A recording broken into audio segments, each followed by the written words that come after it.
Hello. Uh, Welcome back. Best of Loathing.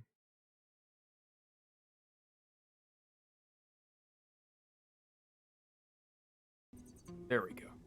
Cool. Got it. It's fixed. All right. So, welcome back to West of Loathing. Last time we continued the DLC. Um, and to be honest, I really don't remember what we did because it's been a few weeks since I've done it.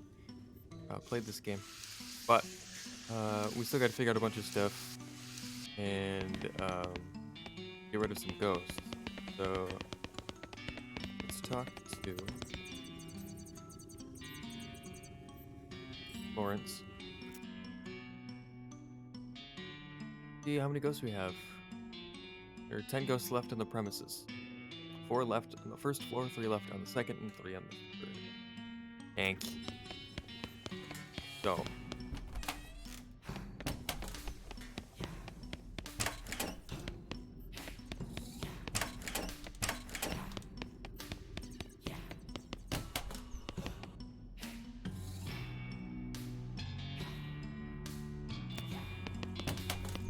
Need like one more item for him, I think.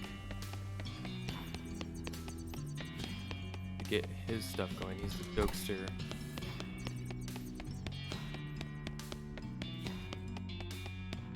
Still have her. He got a question for you. Alright, go ahead.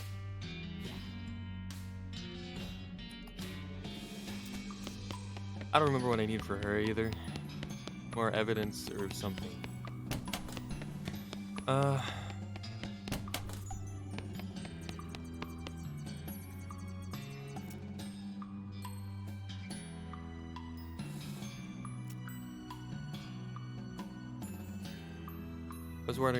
I was wondering how you died, if it's not too personal a question. I was caught in the crossfire in a library shootout. Wow, what happened? A pair of ruffians got into a heated argument over the comparative merits of Anton Chekhov versus Henrik Ibsen. When they started shooting, I attempted to step in and stop them. I simply want to buy gunfire in my library. It's far too loud. Ibsen versus Chekhov? Huh. What was their point of contention? I don't recall the particulars, I just remember the Chekhov fan shouting, "Remember that gun I showed you in Act 1 before opening fire? The noise was dreadful." That's your only objection? The noise? That's quite sufficient. I won't tolerate noise of any stripe and certainly not gunfire. Oh! I'll see what I can do.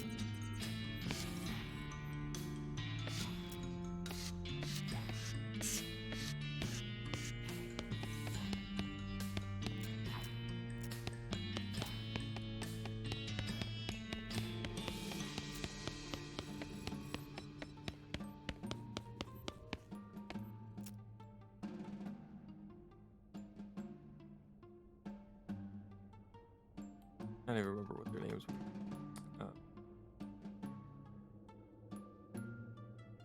This dictionary doesn't even work. Have a musical weevil used in religious ceremonies. Yeah.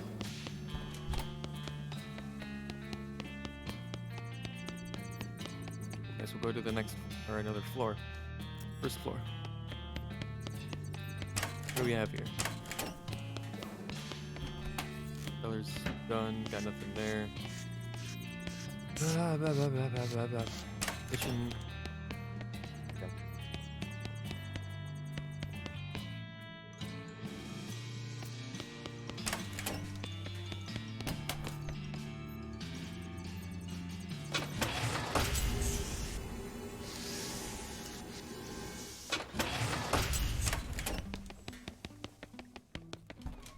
Get this guy eating food.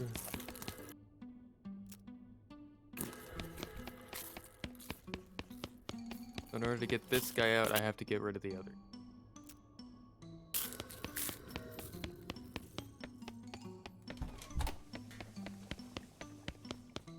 We are at an room is no more.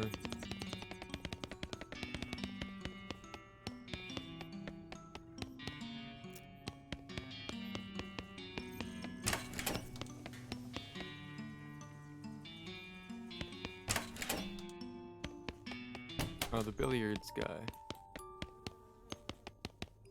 Right. And the ghost girl.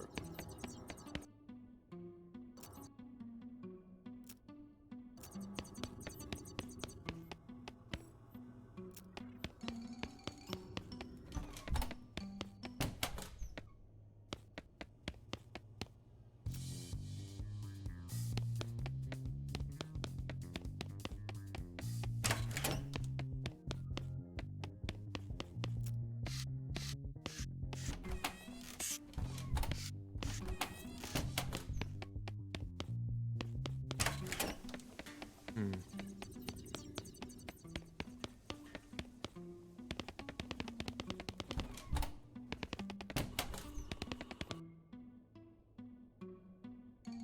Challenge him to a game.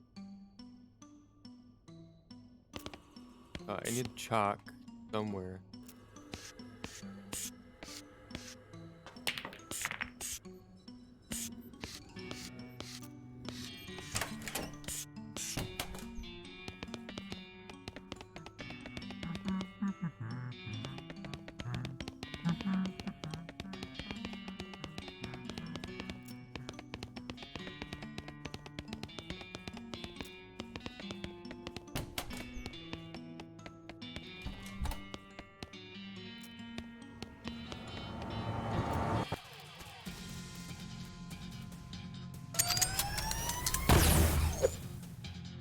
Guys. You have chalk? Bowling championship ring. Melee attack damage and armor. Huh, this must have been stuck in one of the finger holes. Hooray!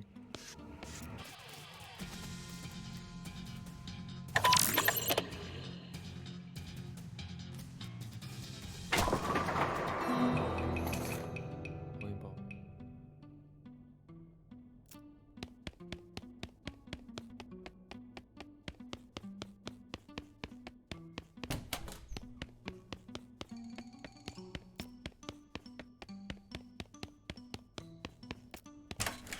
Well, this isn't helpful.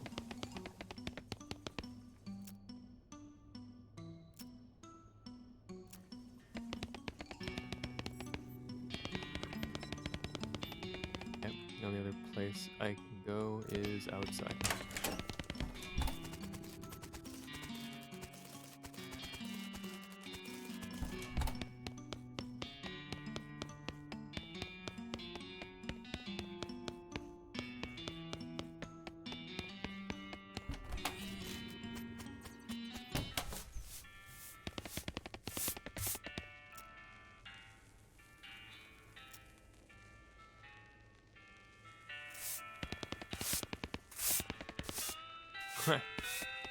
Souvenirs. Guy from the bar cart is leaning heavily against a display of shot glasses with different names etched onto them. A sign on the display reads "Personalized shot glasses, 600 meat." The guy picks up a bottle stashed behind the display and fills a shot glass labeled Jesse. Is that your name, Jesse? The guy squints at the shot glass. Sure. He knocks back the shot and tosses the glass over his shoulder before picking up and filling another one. Now it's Earl. Buy a shot glass. You give the guy 600 meat and fish around the display until you find one with your name on it. Personalized gunman or shot glass. Thanks.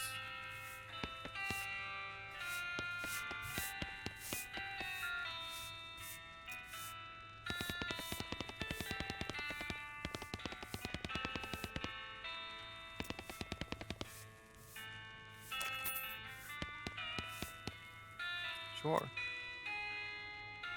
Badass shotgun. Nice, that's one of Mrs. Gunn's loudest inventions, you know. She takes your token, puts it in the machine, and happily turns the crank. It makes a loud grinding noise, and your token drops out into a slot somewhat longer. Muscle 3 melee attack damage. Gunman or shotgun token. His brass token has been flattened out into a thin oval with the Gunman logo on one side and the badass shotgun on the other. One of them goes in there. Thanks. Okay.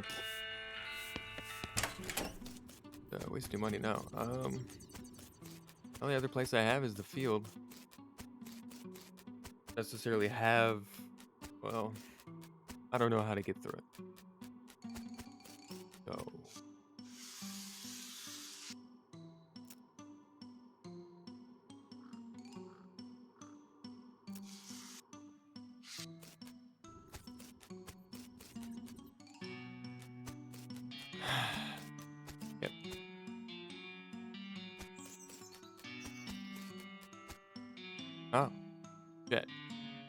This arch is overgrown to the point of impassability. Undergrow it. Step through. Oh, well.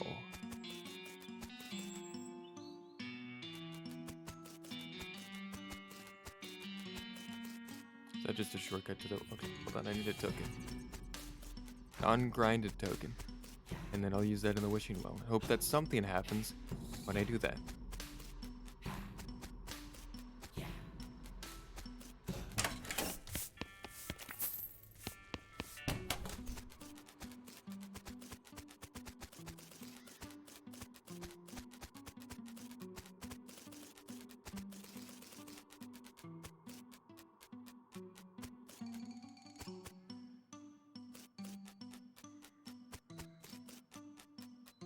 Make a wish.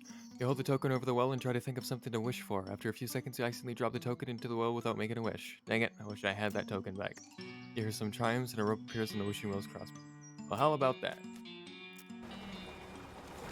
What's here?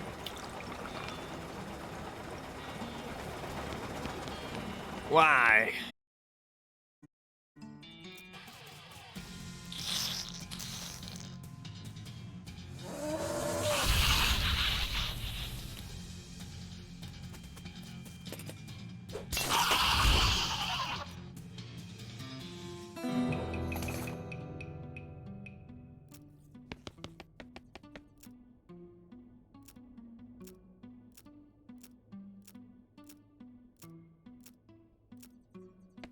That was... Oh, I fucking missed it. Instead of that...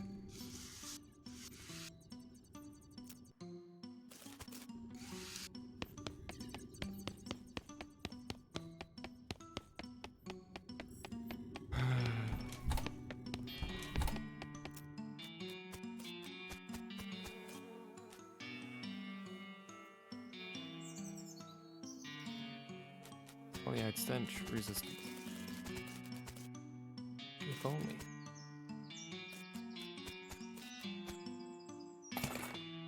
View service. He leaves. Oh, yes! He leaves.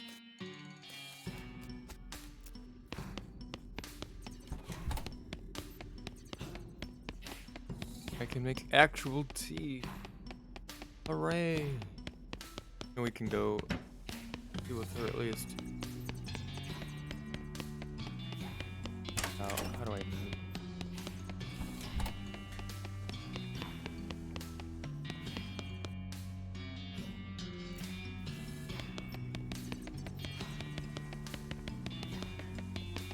I don't remember.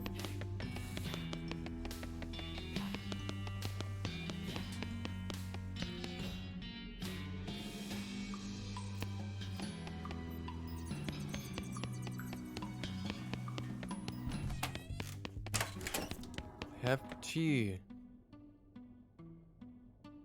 Fuck. How do I make tea?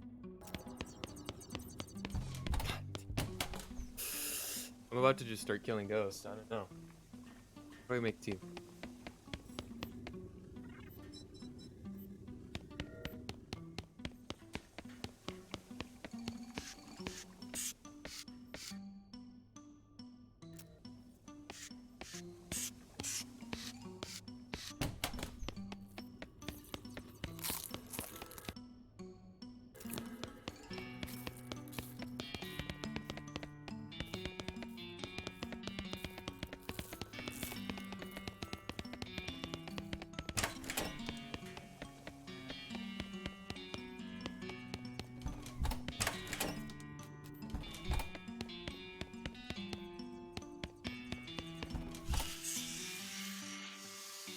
I need to get into the kitchen.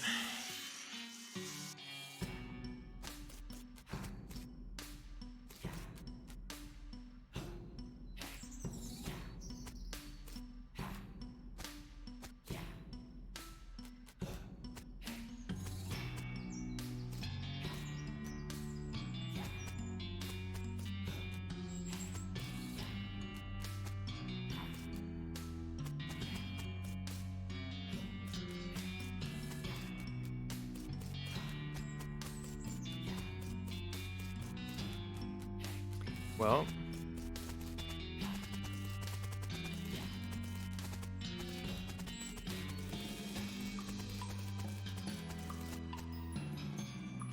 Well, okay. Where this bush seems to be full of pinto and kidney beans, you didn't think those grew on bushes.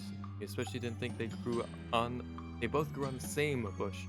And these might make decent chili. Pile of loose chili beans. Yep.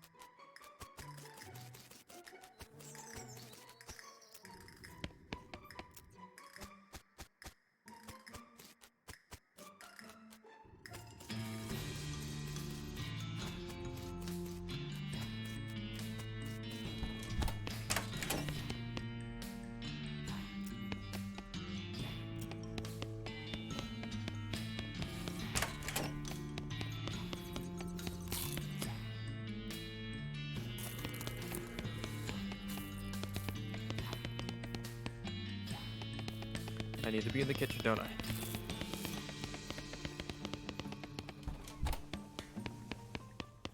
That makes things difficult for me.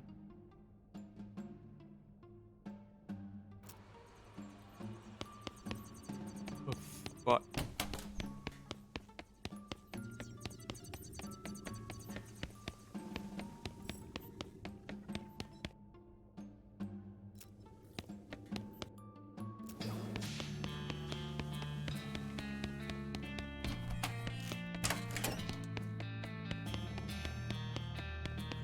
Got any eggs, duck? Got any eggs, goblin?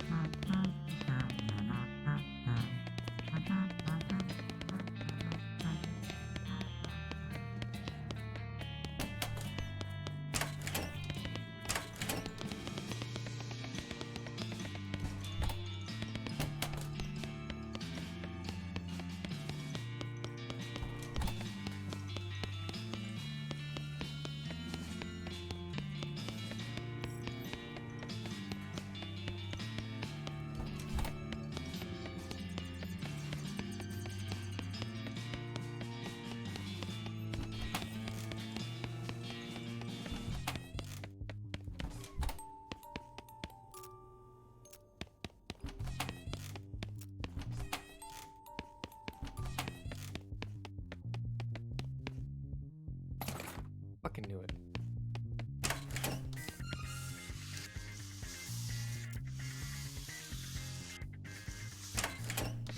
I knew there was a chalkboard somewhere. Alright. Let's go. Down this floor. Got the chalk. Now we can win this game. I'm ready. Hey there, how's it going? Ain't interested in chit-chat, fella, just billiards. Step up or shut up. Challenge him to a game. You chuck up your cue and the ghost rocks the balls. It's a close match. You have to consult that geometry book a few times just to work out all the angles. The game comes down to a fight for the 8-ball. You manage to barely squeak out the win when the ghost catches an unlucky bounce off the corner of a pocket. Oh shucks, ass shooting Tex. He flips you a finger gun, salute, winks, and fades into nothingness. Hooray! Balls are still now. Grab one. Magic 8-ball. Apply poison to enemies. Start every fight. Poison. This billiard ball is labeled with a 6 indicating the number of benzene rings and the organic poison that makes up most of the paint on it. Somebody really ought to pass some safety regulations about this kind of thing. Oh, I have a poisonous ball.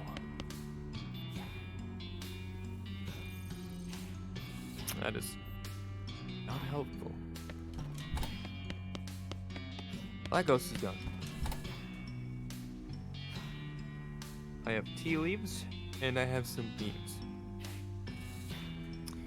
I need to find an egg of some kind, perhaps. And do something with it. I don't know.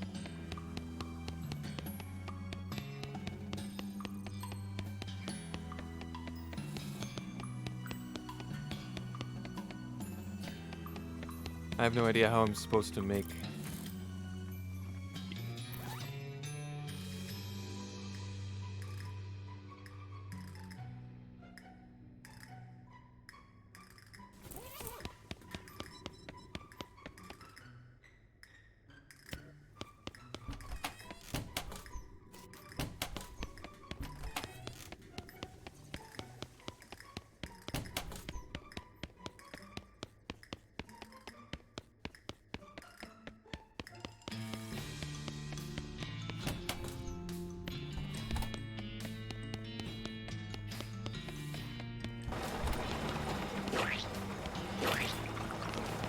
Bruh. Okay, now we got some tea. Okay, but this is the ghost girl. We gotta figure out where eggs are, though. Spider eggs? I don't know. Got a spider egg.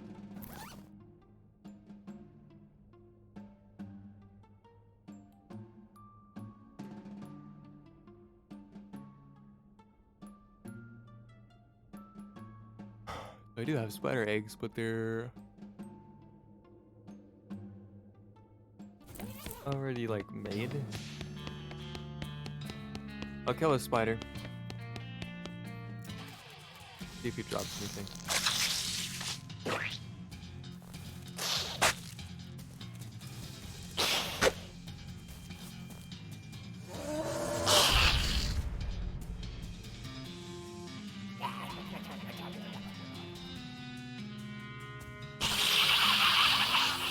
Eggs, uncooked eggs. Yep, nope, not what I'm looking for.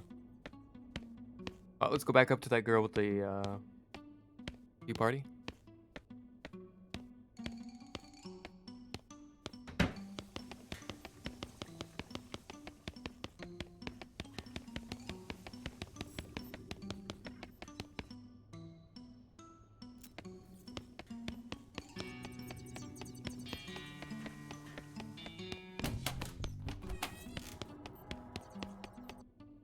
Hello again, sir. Did you find some real tea? I sure did. Here you go. Oh, that's wonderful. Thank you. She serves the tea, and the four of you, okay, well, not the doll, sip it with your pinkies extended in genteel fashion. Then, with a giggle and a wave, she fades away. Rest in peace. Right, sir. Oh, thank God. I thought that would never be over. Look at me. I'm shaking like a leaf. Kind of a freaky situation, right? Having to deal with little kids freaks me out bad enough. Having to interact with the ghost of one was horrifying. Anyway, thanks for the rescue. I need to get back to work. What do you do here? I run the candy counter in the visitor center. Oh, huh. Creepy.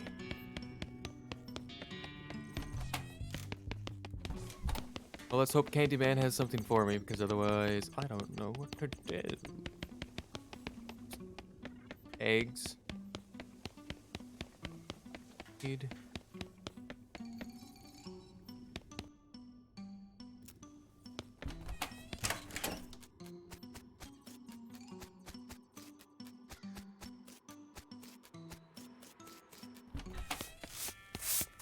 Hello, Candyman. Candy counter's open thanks to your efforts. Gunpowder flavored candy stick. Look at me. Buy two just in case.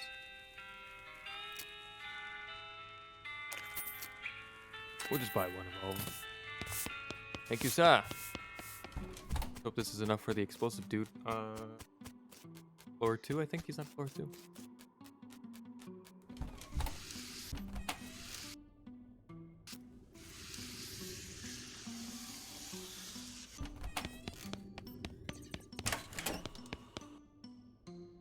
Yeah.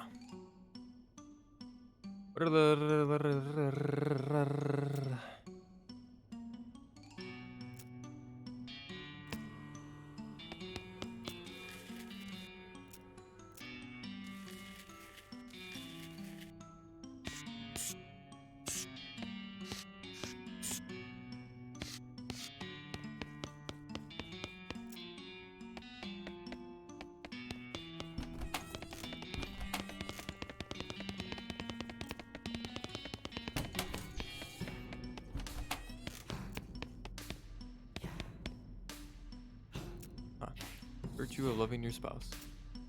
Potential of cleaning your spouse. The unexpected power of considering yourself. Thinking about wealth while thinking about your teenager. The mind-blowing power of considering your spouse. Not helpful.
I feel like I need to leave and go to Giant-ass Cemetery and see if I can find where McCready is.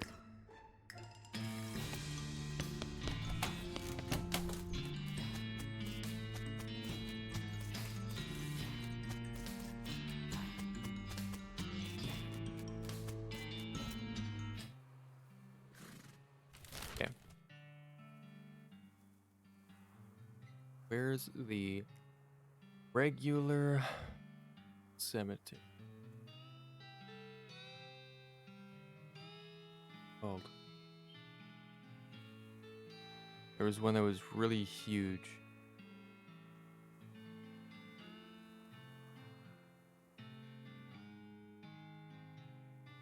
Check this one out. There's a deep gravelly exhalation of breath behind you, and you realize that you've been ambushed by a hell cow. Big one, too.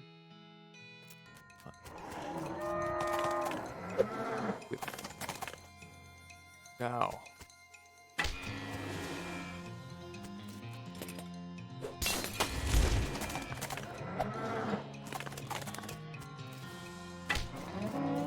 Get him! Made mincemeat out of that walking side of beef. You skin the cow with your trusty knife, smoldering leather. Call me the butcher.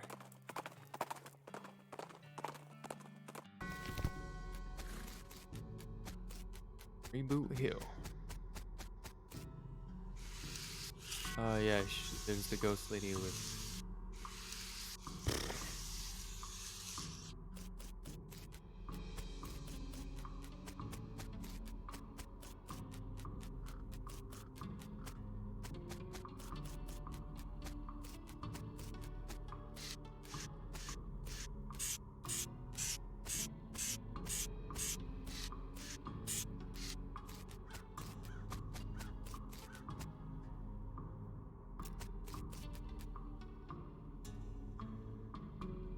Pick the lock. Sylvie picked the lock inside the tombstone is documenting a weird little metal object. Read the document. Document describes a tontine, the burial wishes of Sam Feathersmith, a weird sequence of letters. Huh. Inside the tombstone, take the object. Key fragment. Pick up the object, it looks like a piece of broken key. This is a fragment of a key that you found in that big fancy tombstone in Rainbow Hill. Interesting.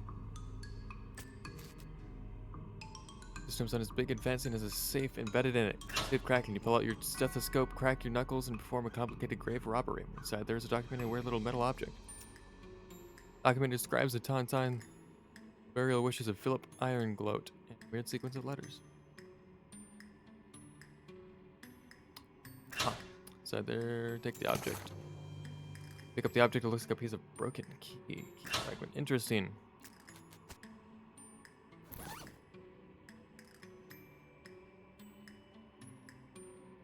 Assemble the key. A little spit, a little bale and wire, and voila! You assembled out of the bits found in those big fancy tombstones in Reboot Hill. Fine key. Voila indeed. I assume these will tell me where this goes.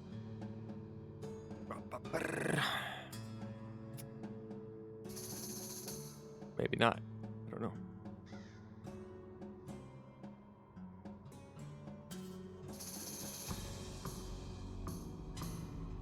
Brittle? Little.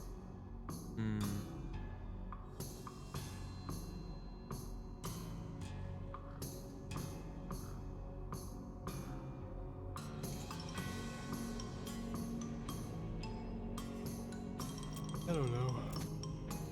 I don't know.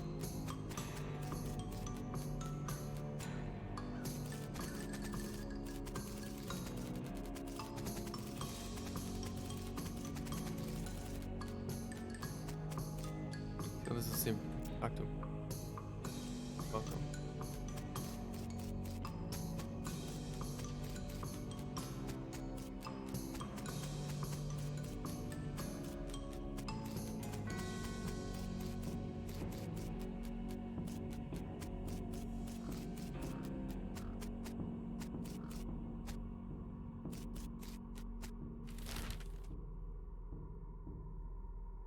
Well, it's the military cemetery. Open it up. Nice.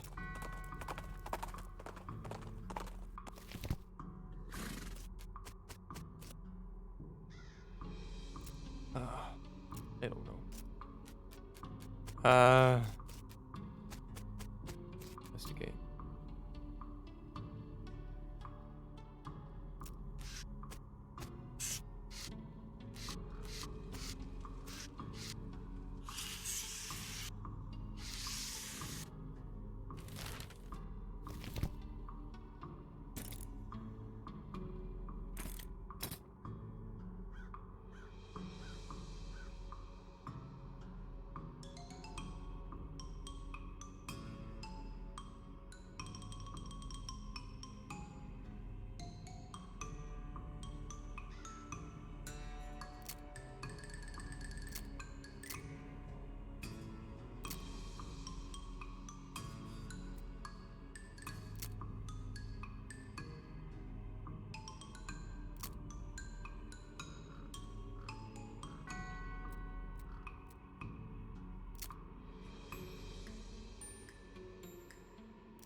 Spend all my XP. Why not? I'm really gonna spend it on anything else. I have rope now. It's helpful.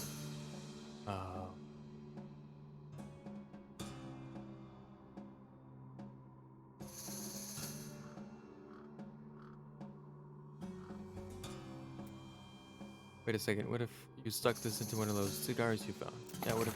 God damn. Fuck. Wait a second. Poke a hole into the tip of the cigar and insert the dynamite. You got an item. Exploding cigar. Hilarious. All right. Back I go.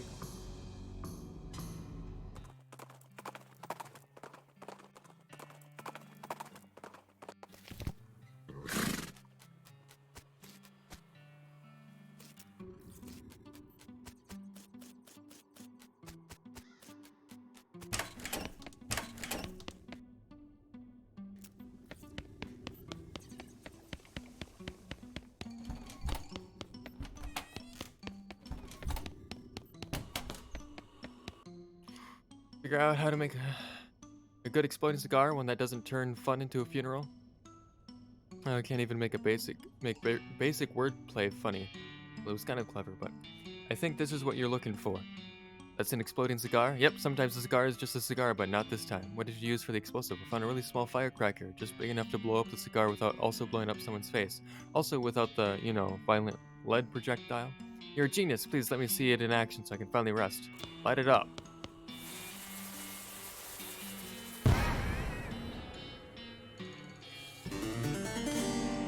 Good. Cool. I should inspect more things, I guess. Nautical Almanac and Astronomical Ephemeris for the year 1878. Look up a date. Look up a date. Met. Flip. Pick a day. Wait. Didn't they say... Hold on.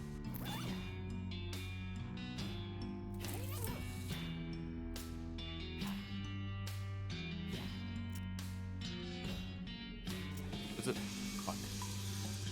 Hold on.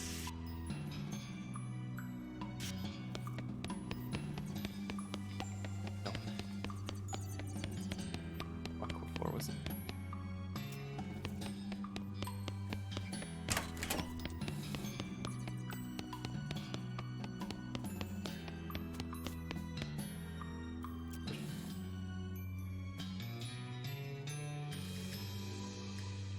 '19th? July 25th. July 25th.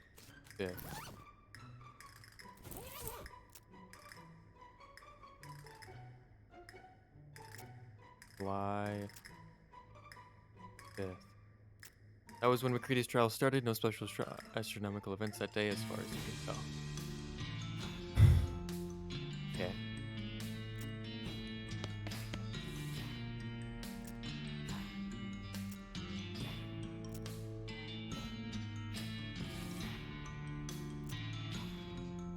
Trial by combat on the 26th. That was a Friday. They don't execute prisoners on the weekend, so presumably would have been the following Monday, the 29th. So, July the 20th.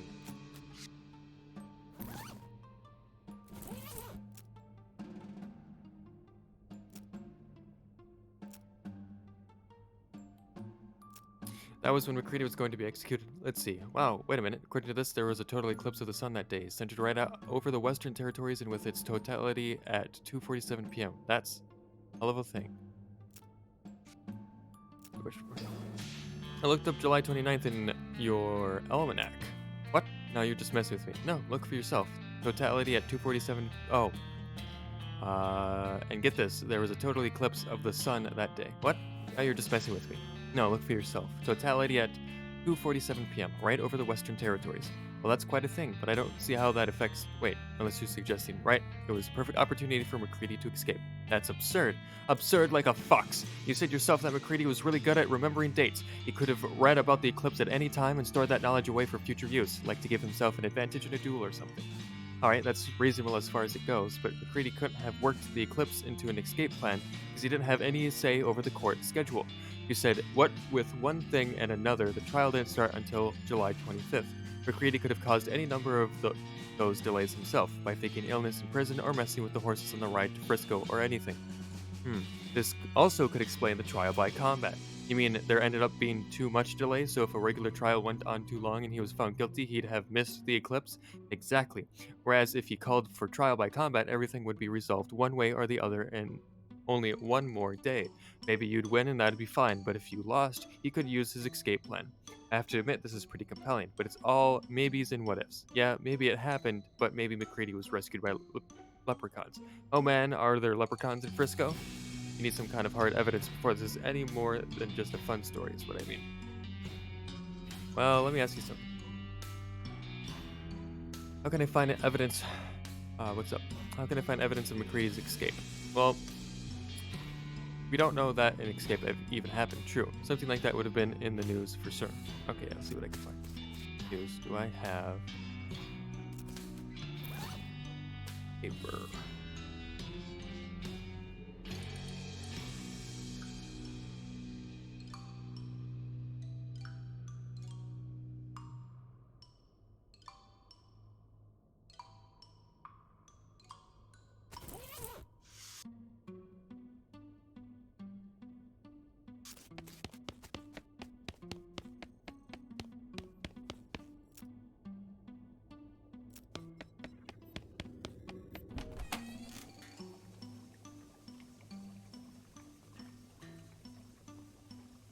There are newspapers.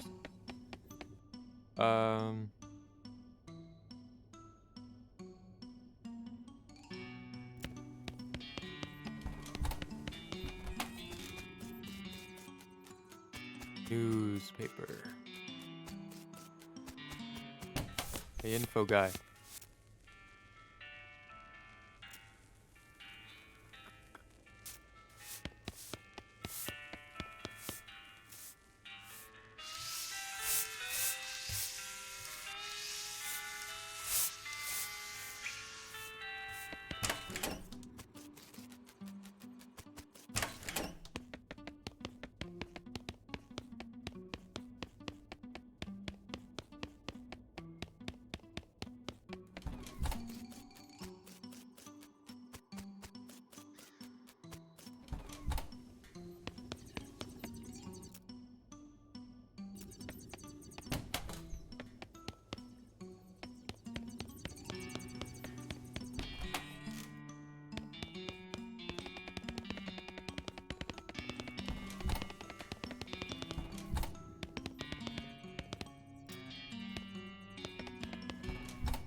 Where would one find a...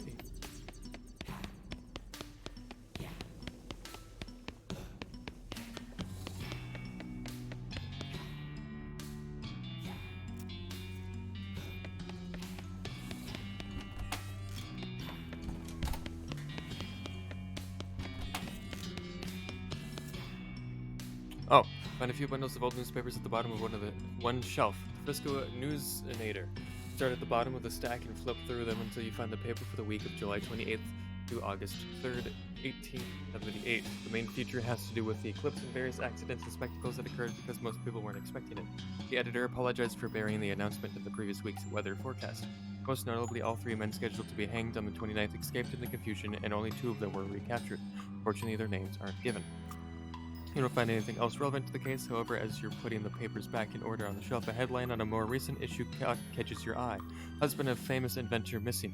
The article is light on information, but apparently Mrs. Gunn's husband, Dan, vanished on the road while traveling to Dirtwater in business about 6 years ago. Law enforcement suspected bandits, but no evidence was found. That's kind of grim. Traveling to Dirtwater. Yeah.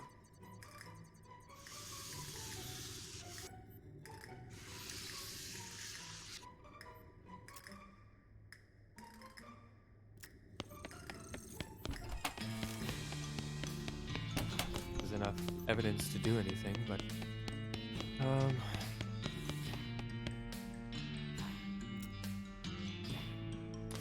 I found a newspaper article. The guy is scheduled to be executed the day of the eclipse escaped, and one of them was never caught. Which one? Well, didn't say, did it? Nope. Damn it. And executed criminals aren't given gravestones with their names on them, so you can't just go looking around Frisco Cemetery to find out. Listen, Festus, I really appreciate what you're trying to do, but at this point you would have to actually find McCready himself to prove he wasn't executed due to my failure. Well, I guess that's what I'll do then. How am I supposed to find McCready? He's not dead.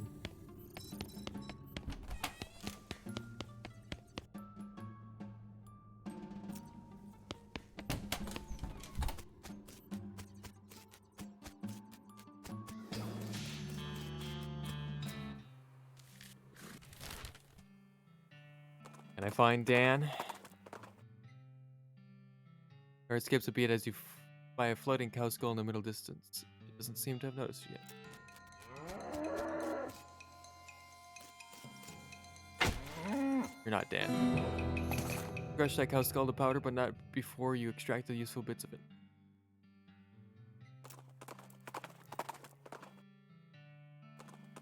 You work at Danny's Tannery? I don't even remember what...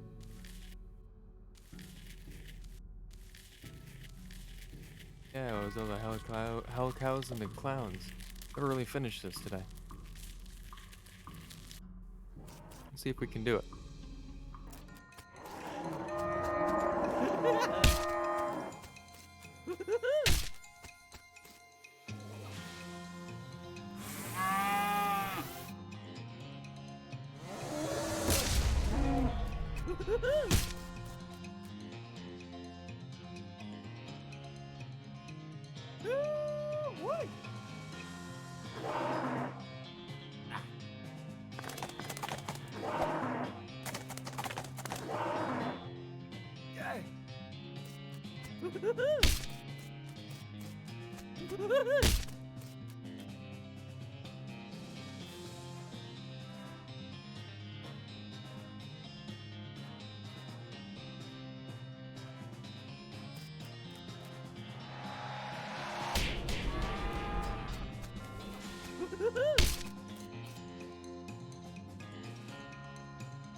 Ah, fuck. I didn't mean to do that. Key. The wolf. Got him. No, you don't. He's got 2 HP left. You got him, clown. There we go. As predictable as ever, the clowns turn on you once you've helped them defeat the cows.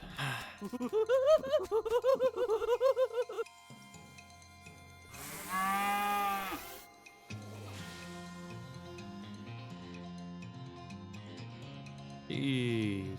Alright.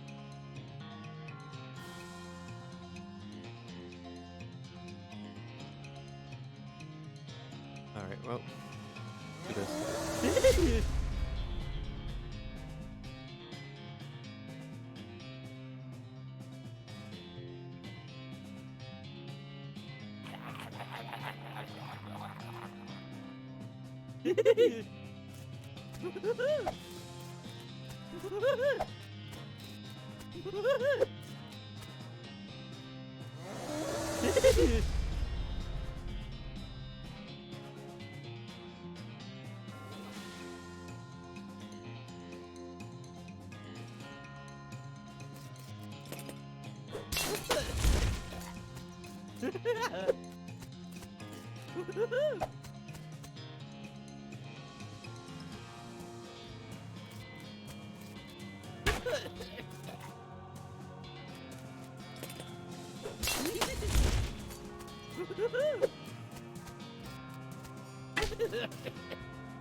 Go.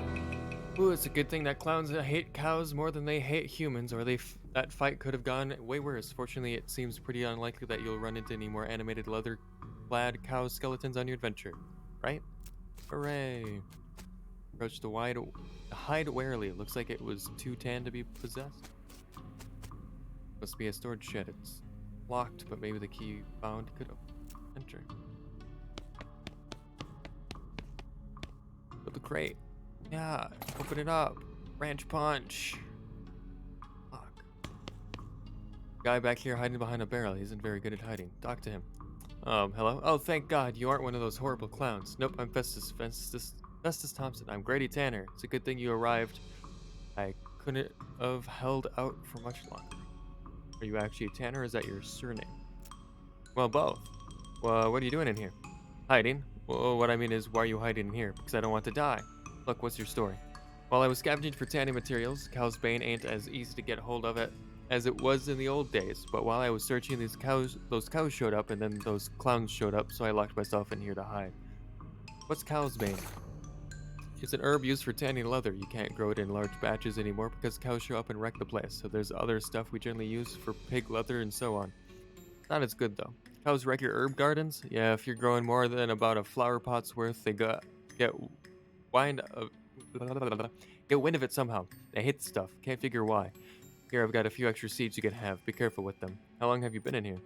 3 or 4 days. I'm starving. Cow's bane's poisonous, so I've been chewing on this old leather hat for sustenance. Seriously? Yep. Want some? No. Well, I took care of the clowns and the cows. So consider yourself rescued. Wonderful, thank you. Soon as I get a new shop set up, you can count on me for any leather goods you need, and first ones on the house. You wouldn't happen to know where I might set up a new shop, would you? There's an empty lot in Dirtwater you could probably use. Great, I'll head right there. Thanks a million, partner. I owe you one. No problem. Hill. Well.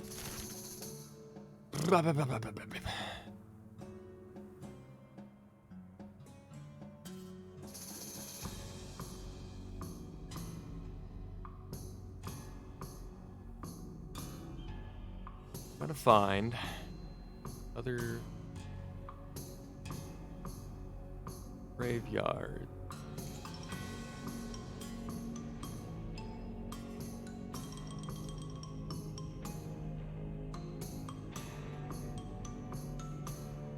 There's another graveyard. Other than... Oh, the graveyard. You hear a rustling sound and trace it to a small gulch nearby. Peeking over the edge, you see a goblin rustling around in the brush. Presumably, it's a gulch goblin rustler? Always kind of assume that referred to a different sort of rustling, though. Looks up at you and makes some angry sounding goblin noises. Intimidating, too. You wave your arms wildly and shout at the goblin. Hey, hey, what are you doing down there? Are you rustling? Knock off that rustling. Get out of here. Yeah, woo! Goblin slowly backs away with its eyes wide, then runs off muttering something. The Dave Yard. Dave. Not looking for Dave, though. We're looking for Dan, so. Game.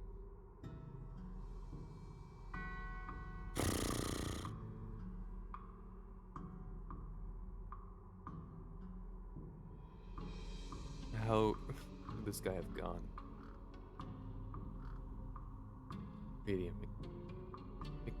Greedy. I feel like everything I need is... I could be wrong. I don't know.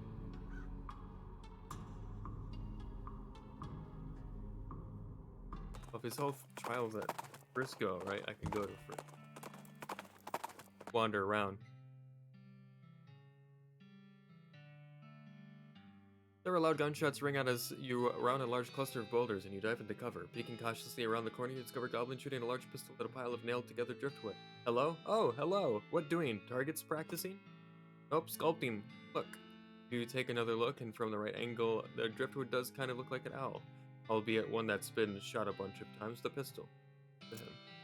Pretty good owl. Eagle. Not quite as good then. Alone. Leave the goblin to concentrate on their weird hobby. Cool.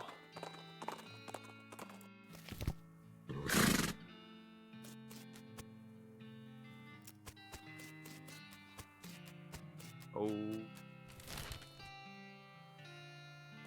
See what we can find. Let's check out Fort on this.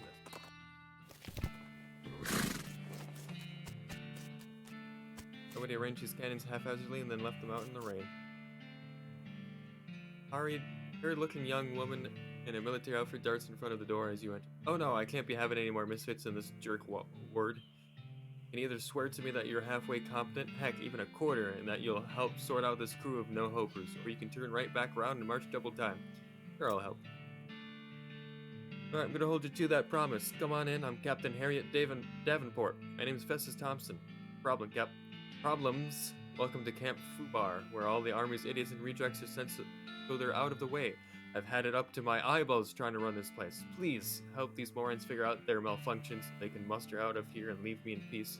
Can you give me some details?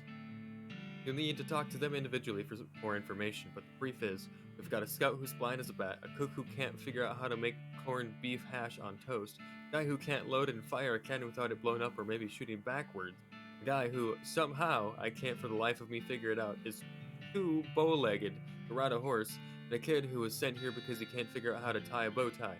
Oh, and just to put the icing on the cake, we have infinite goblins living in our storage shed. Wow. Okay, I begin to see the scope of your complaint. Pal, you're not just whistling Dixie. What did you do to get sent here? You can hear her teeth grinding as she growls at you. Do not ask. Okay, well, I'll just take a look around then.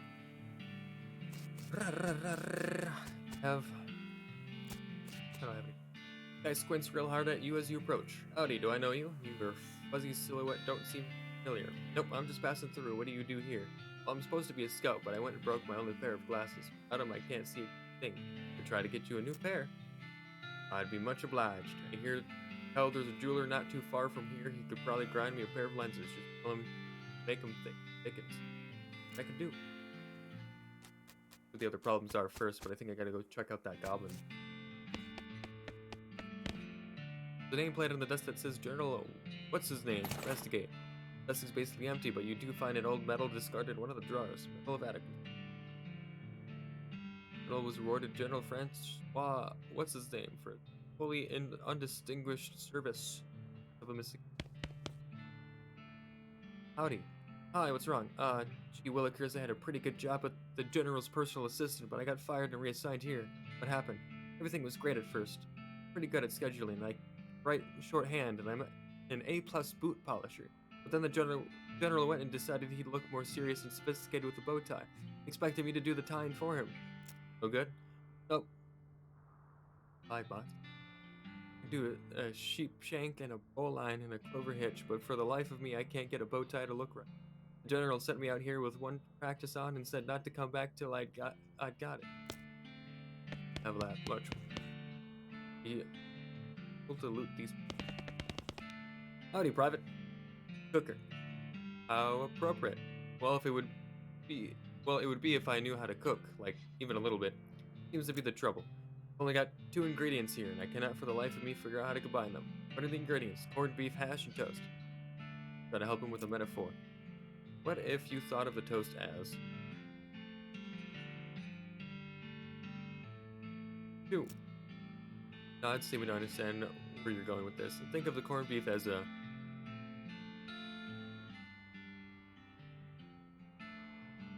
hole in the ground. So I should put the corned beef hash under? No. Next to? No, I'm sorry, I don't get it. Can we try again? No, let's try again. What if you thought of the toast as a shingle, and think of the corned beef hash as a hole in the ground? So I should put the corned beef hash under? Okay. A road map. Canola.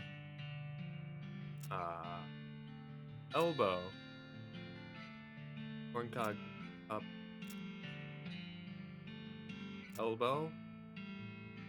Head. Road map.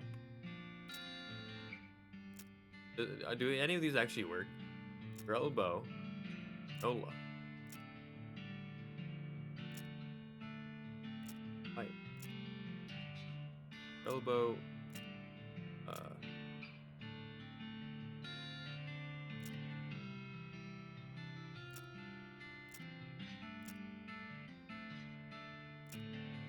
Oh, of course, I put the corned beef on the toast, just like shinola on a shoe. I get it now, thank you. I don't even know what shinola is.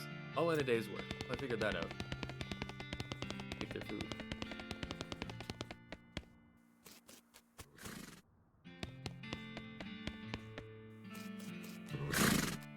Howdy, they call me Private Bowlegs. I can see why, you seem uncomfortable. No, I ain't kidding, look at my legs. They're bent so far out I can't hardly touch both knees at once. Walking hurts like a dickens. Captain said it keeps you from riding a horse. Yep, they're too wide, horse slips right out between them. Huh. I think I could ride a mule though, what with them being a tad lower to the ground. Bend his legs back. You don't need a mule, this is fixable. Hold still a minute. Huh? Well, okay.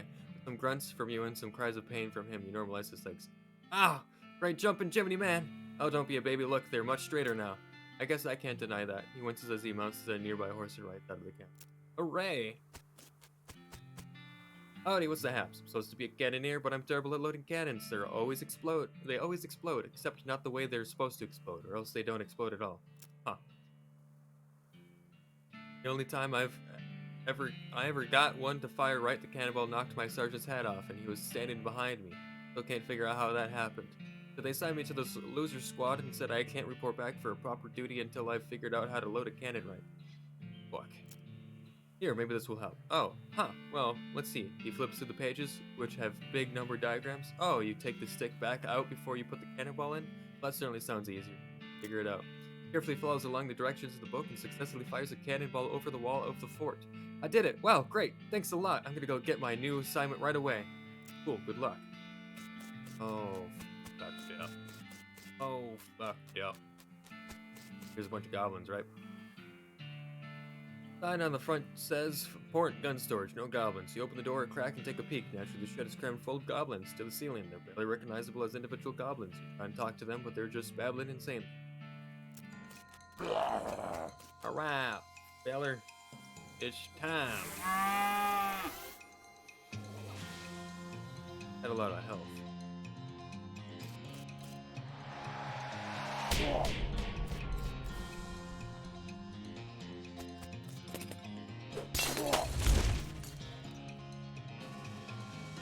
Any more?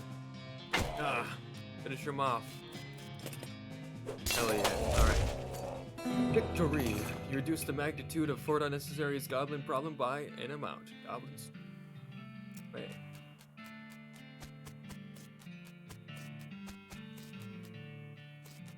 Glasses.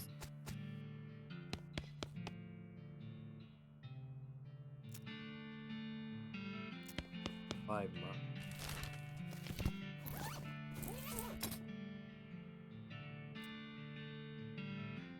I need to level up like.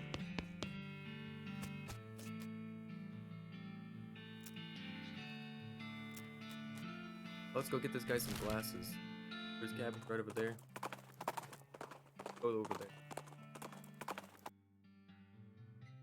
The bleeping of your L vibrato transponder leads you to a hulking robot standing motionlessly out in the desert with a vulture perched on it. The vulture quickly flaps away when the robot lights up and starts. Fight it. Fight him.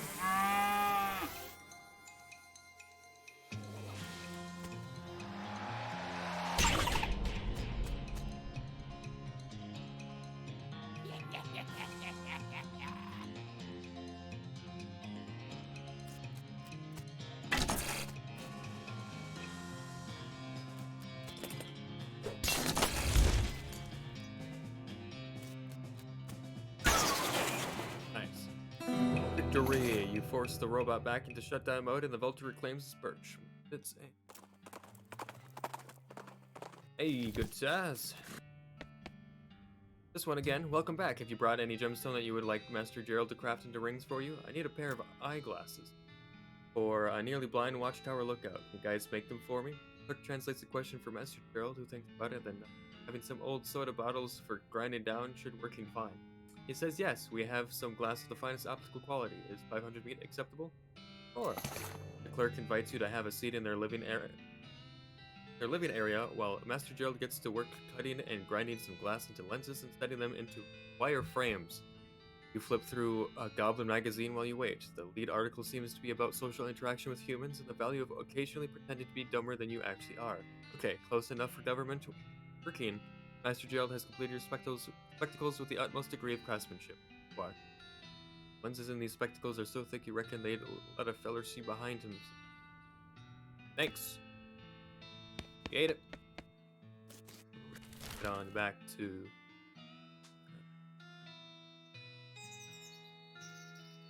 head over to this abandoned mine.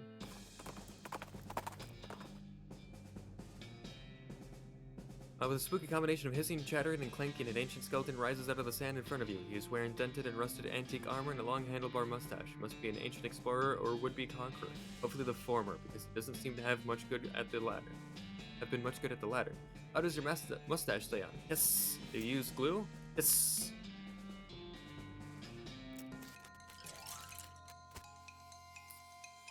Cool.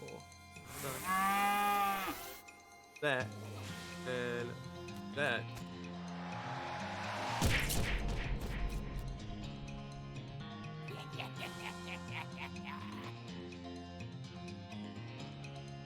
This.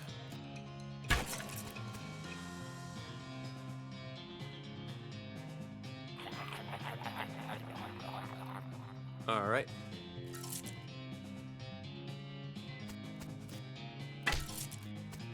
But more should do it.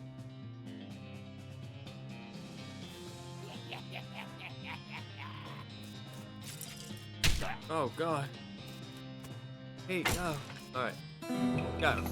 You defeated the ancient conqueror, making you officially the only living combatant of a war that ended 300 years. Spanish referred to the style of heavy boots as sabatons.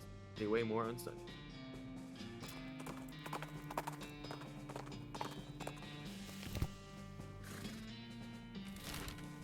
Wonder. Thin stream of smoke over the next hill indicates a nearby campfire, so you decide to check it out. It turns out instead to be a man strolling around nonchalant in a top hat, which is on fire. Hey mister, your hat's on fire. Yes, I know. You don't seem particularly bothered by it. Well, I don't think panicking would solve anything. I guess you have a point. Of sorts. So what's your deal? My deal? Well, I'm an artist. Ah, I see. So this is some kind of performance art thing? Oh, you mean the hat? No, that's just a coincidence. Painter. Try to convince him to take the hat off. Mister, you need to take that hat off. You'll roast your brain. Perhaps, but think how handy it will be for at night. You know what? I give up. I believe it. Relieve of this absurd.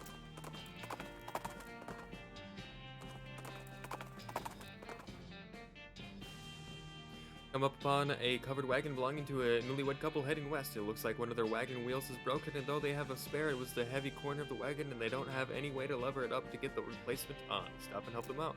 You get your shoulders under the corner of the wagon and keep it upright, muscle straining. The couple get the wheel in place and bolt it on as quick as possible, then help you out from under the wagon, thanking you profusely. There isn't really a joke here, it's just a thing that happens.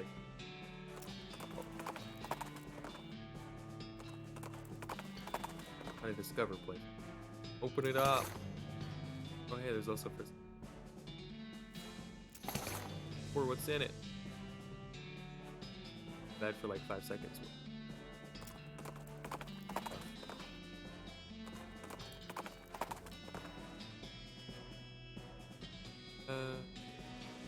We'll fight him. Big billboard, big cow.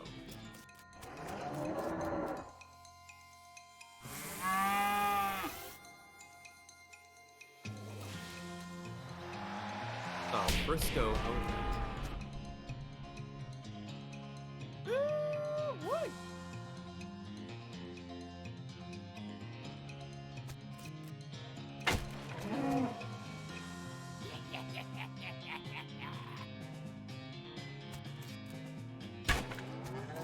Nice. No, I mean like figuratively. Maybe I shouldn't have chosen it. Maybe I should have chosen a different idiom. I can see it now how that might be confusing. Infernal leather. This horrible cow skin still has some demonic sigils branded on it. You'd think the cows would have lost interest in branding once they were no longer domesticated. Maybe it's like an ironic thing.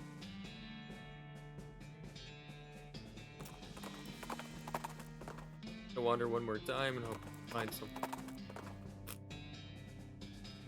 The hair on their back, the back of your neck stands up as you realize you've ridden into the midst of a herd of ghostly floating cow heads. You've heard that some ranchers, in a desperate effort to avoid the homecoming, deliberately drove their entire herds into the ocean. That's what's happened here. It didn't work, and these cows are very angry about it. Really, can you blame them? That's pretty messed up. Anyway, this herd of ghost cow heads. Move here. Fight them.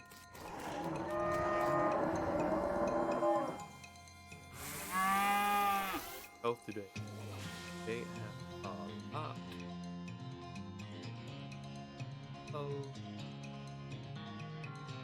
Damn it.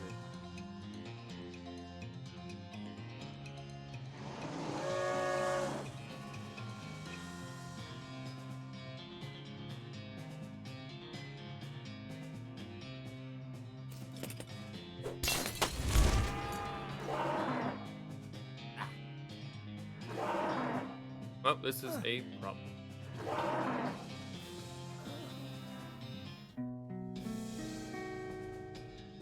Give it to the ghost, so to speak.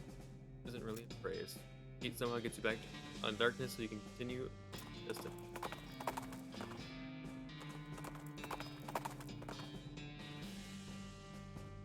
Crate is full of mining supplies. Match. Great. Hard to be scared of anything with this little guy. I'll always tripping at your doing. Oh hey, won't mind if I do. Ho ho. Head back. This guy has glasses. I level up.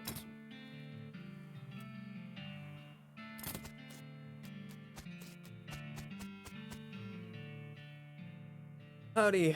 Have you met? I can't see a dang thing without my glasses. Yeah, I'm the one who went to find you a new pair. Oh, right. Any luck with that? Here, try these on. Takes the glasses, puts them on, then looks around blinking. Well, I'll be. Never realized what a dump this place. Climbs up to the top of the watchtower and appears out over the countryside. They work. I can see a dang thing. Hooray. Got one guy left. And I need more mods.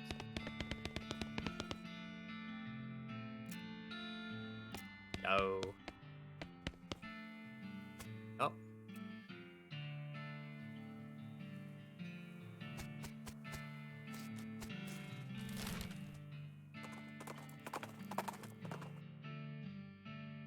Oh.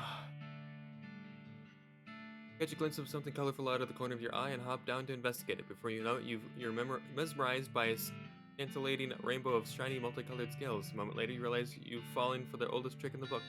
Specifically, the book about how Frisco Vipers trap their prey because you're surrounded by a Frisco Viper.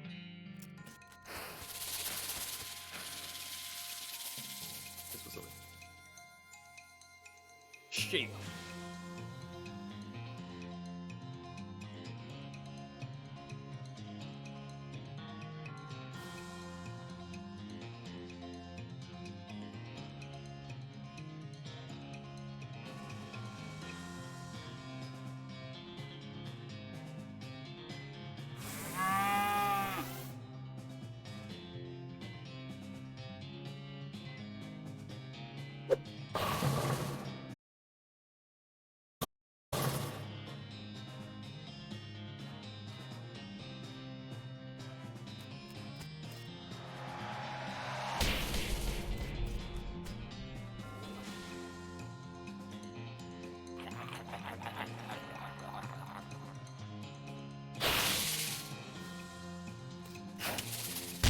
Hey, no!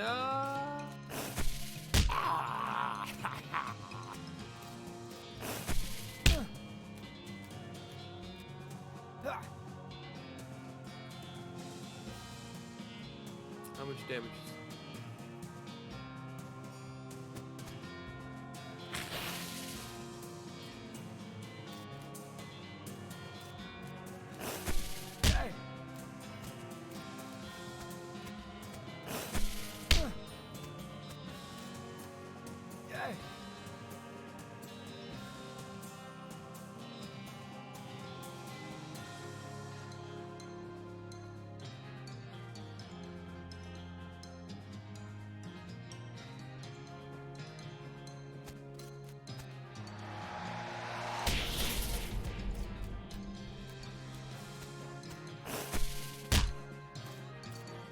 Gonna fucking die again.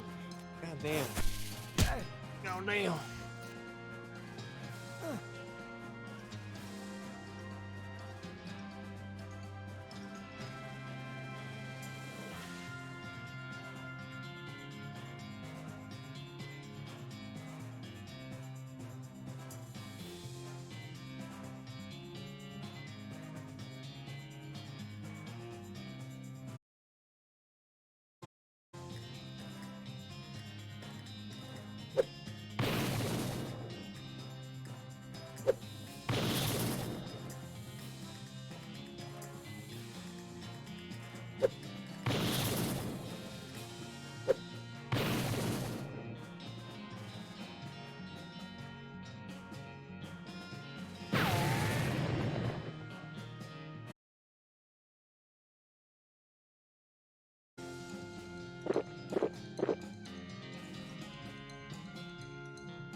It's a lot more difficult.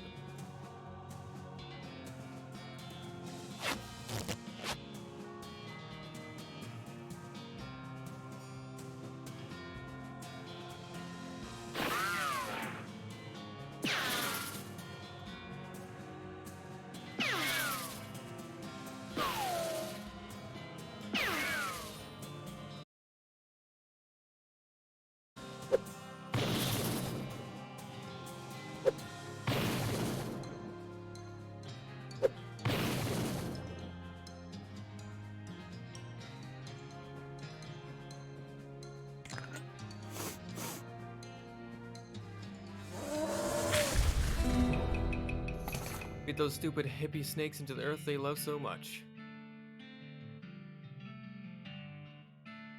Okay.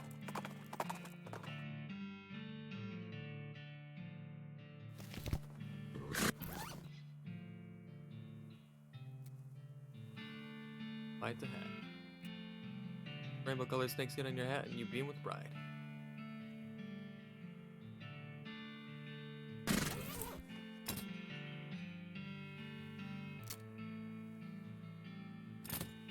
Up the run. Totally up the run. Fuck. I happen.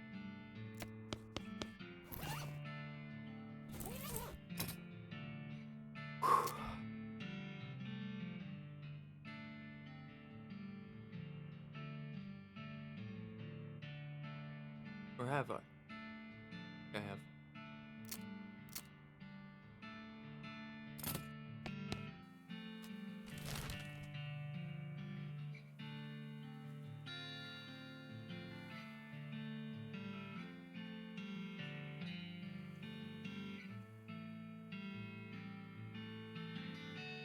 Alright, we're gonna head back. Hi, bots. Man down. Yeah, no, Pete died.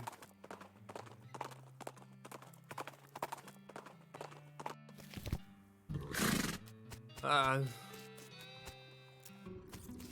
there's gotta be something else in the library.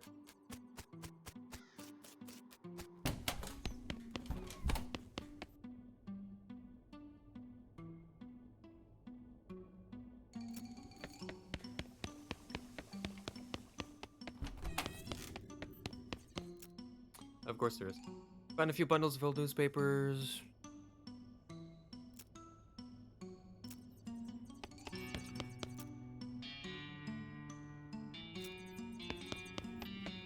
It doesn't help.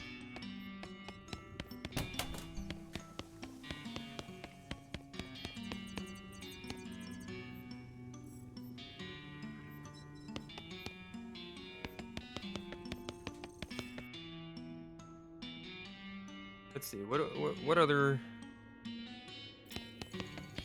How many more do we have? 7 ghosts. 4 left on the first floor too.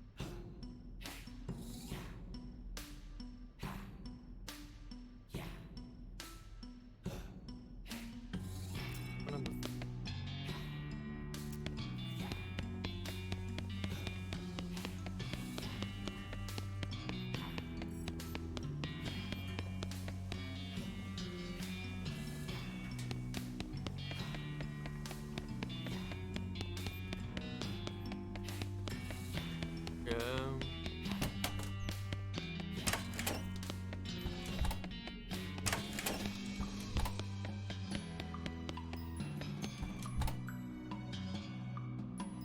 You saying that Miss Gunn is a ghost?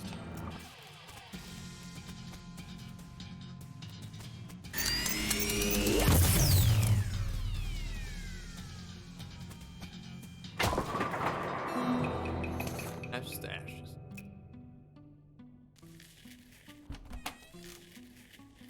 That's nobody else's stuff.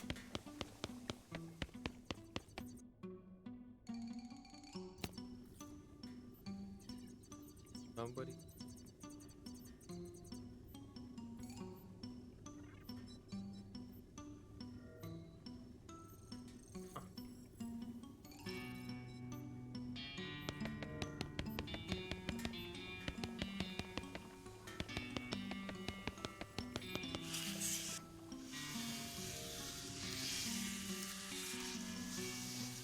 So we have the librarian and we have the one, the lawyer in the gallery.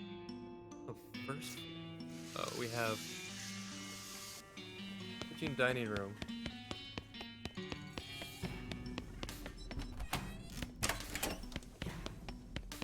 Where are all these ghosts you're talking about?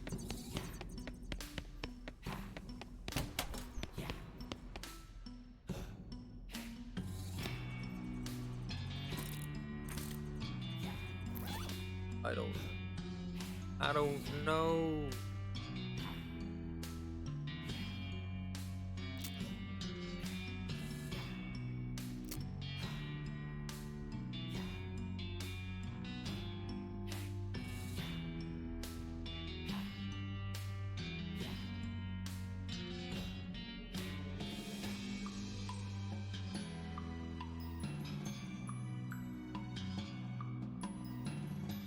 assemble them. You have 17 horrible piles of spider parts. What awful thing would you like to get trucked out of them? Oh. An axe. Attach some of the sharp bits to some of the blunt bits to make a terrifying axe. 3 muscle up by 3 points. 9 horrible piles of spider parts. Spider pants. Mysticality unmaxed. Took a bunch of spider parts and made a horrific mockery of a pair. Piles of spider. Awful thing. Eh. That's cool. Oh, but that's cool.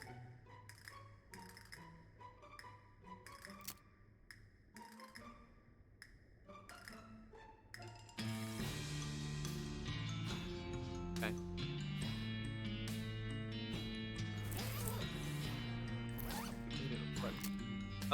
Yep. That's cool.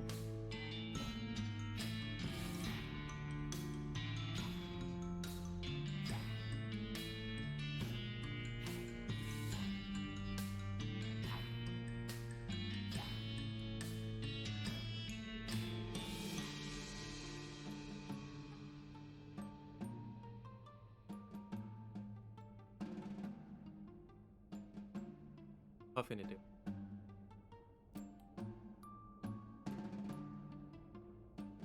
Huh. Light the cigar and take a single puff. Turns out a single puff is enough to make you think for the rest of the day. Gross. Jesus. Eat it. Fuck yeah. Get out of here. I need that to go into this part. Over here.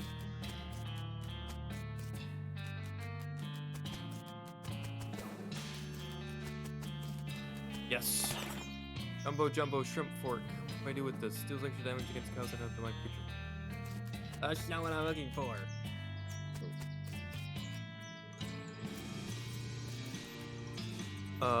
Yup. There's a place. Don't you ever mind.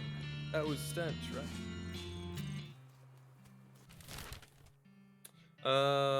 Somewhere.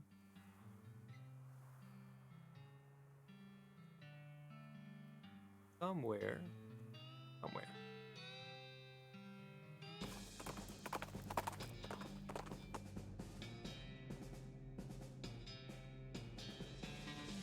Run. I got no time for you.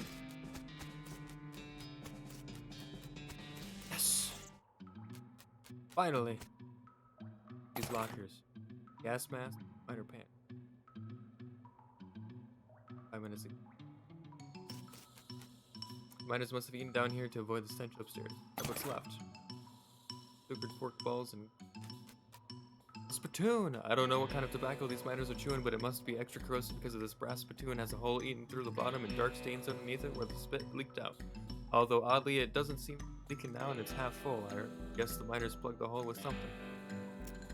The spittoon, it's disgusting. You can practically see the stink lines coming off it. Come on, let's not do this. Spittoon. Ah, geez, fine, okay. You crouch down and take a careful look at the filthy spittoon. The inside is blackened with years' worth of pains. Death broth inside has a rainbow sheen like a parking lot oil spill. Occasionally a little bubble pops on the surface. You can actually feel a slight warmth radiating off it from whatever dire chemical reaction is taking place in there. You realize you're holding your breath, not deliberately, but from the human body's natural instinct of preservation. Inhale. Imagine someone made a big pot of chili con carne and left it under the porch. 3 rats crawled into the pot, eat half the chili, and then die. A week later, a family of cockroaches takes up residence among the writhing maggots. The cockroaches smoke thick black cigars, which they light with tufts of burning human hair. That is what it smells like. Search it. Fortunately for you, the rainbow-colored film on the surface of the liquid coats your hand as you plunge it into the toxic stew, keeping it from being immediately dissolved down to the bone. The smell intensifies and you start to hose the poisons off of your arm with a high-pressure stream of vomit. Keep searching. Your fingers touch something at the bottom of the spittoon. Better pull it out fast while you still have something to play with. Pull. Pull the world's most disgusting pair of pants out of the spittoon and jump back as the hole at the bottom, now unplugged, begins to leak, containing filth. Congratulations, you are now the proud owner of the worst object I've ever been paid to think about, narrowly defeating a leather bondage harness made from the skin of a clown. These pants look and smell like they were used to line the bottom of the leaky There's a very good reason for that. Hooray! Creative mind supplies you assume. Right open. Out of my...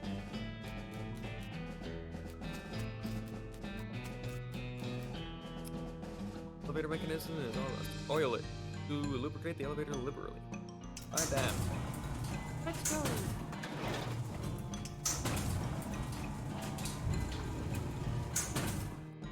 Emerge from the elevator into a deeper shaft. With the light of your lantern, you see supposed to meet veins on nearly every surface. Usual that there would be this much readily available meat left in a working mine. What were they digging for? Got this. Meat. Meat.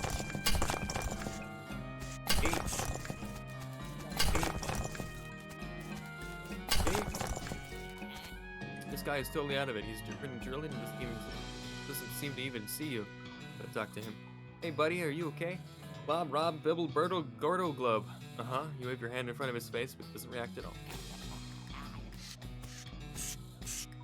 Broken pick. Almost dull to useless. The miner's taken with the helmet. It looks like a miner died trying to dig deeper. Ominous ladder leading down into a deep, dark pit. I'm down. Hey, this gem is pretty, but it smells terrible. Cracked it. Dubious. This gem is half as valuable as it is pungent here in the money. Probably wash your hands before you. Guy seems to have gnawed off his own hands before he died. Doesn't feel very uneasy. Guy worked his fingers to the bone, digging, and then worked his bones to the marrow. Hair on the back. His scratches are just painted on in blood. Gouge marks are dark with blood. Get out of this pit right now. As you get near the rocks, the voices in your head begin screaming too loudly to ignore. You have to get out of this pit right now. Fine, fine, fine. Fine.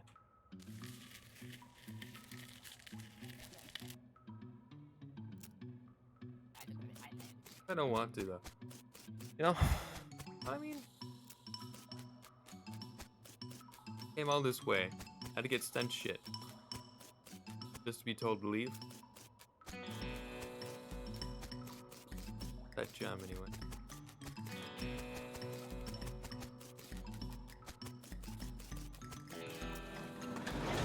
Back I go.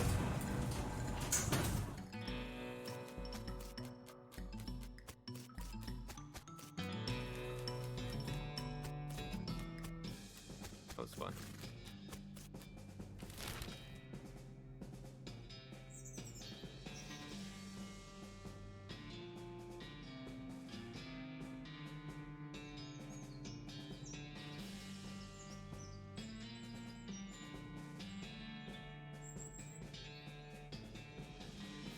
Well. Huh.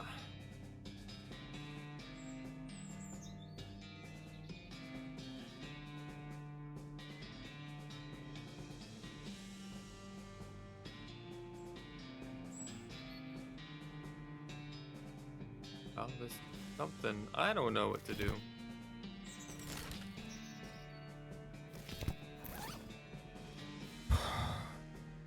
One ghost needs actual food. How to make him food? I think I need to get into the kitchen. In order to get into the kitchen, I have to deal with the ghost that's telling me I don't know how to poach eggs. How do I poach an egg? I don't know. Where do I get an egg? No idea. Oh, Miss Gunn's probably dead. Probably the last ghost up top. No idea how to get through the maze, if there even is a way to get through the maze. Or if that's just a joke. Lawyer, I don't know how to deal with.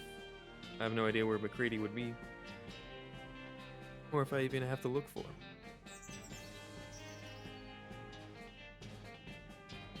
I don't even know if I have to look for Dan? Dan's dead, probably.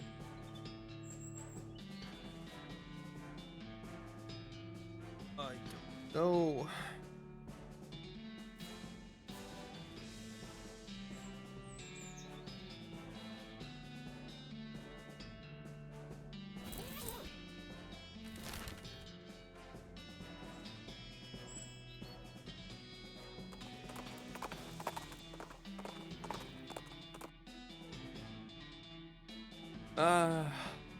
Thompson suddenly runs up with an armload of driftwood and dumps it out in front of you.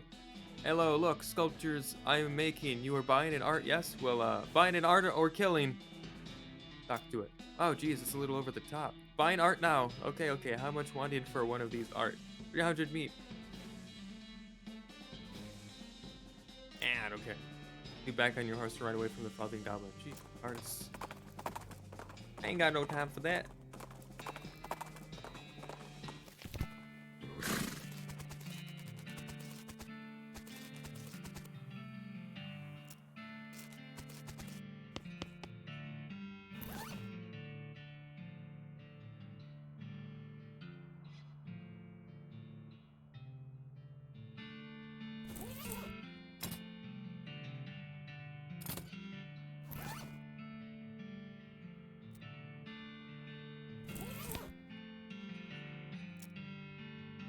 Help him out.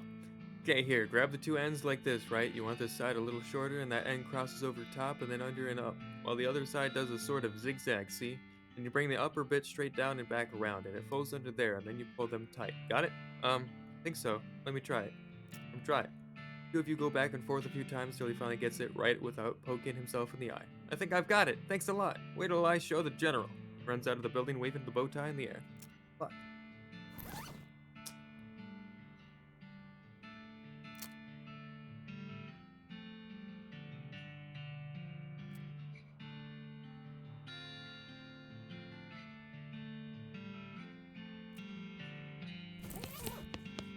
Alright.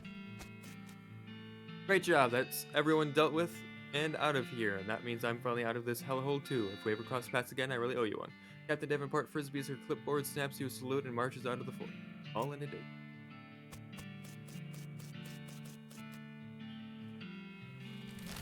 Oh. Go to Frisco. Why not? I got nothing else to do. And I got a lot of other things to do, but I don't know how to do any of them.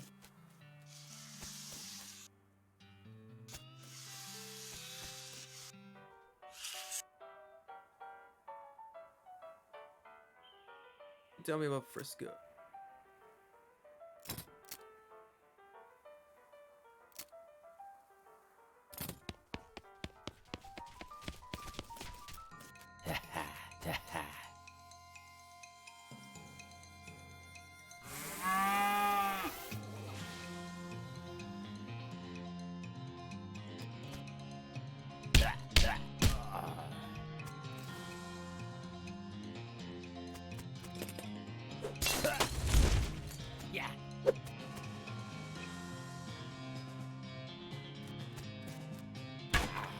Nice. Search for that brawl relatively unscathed.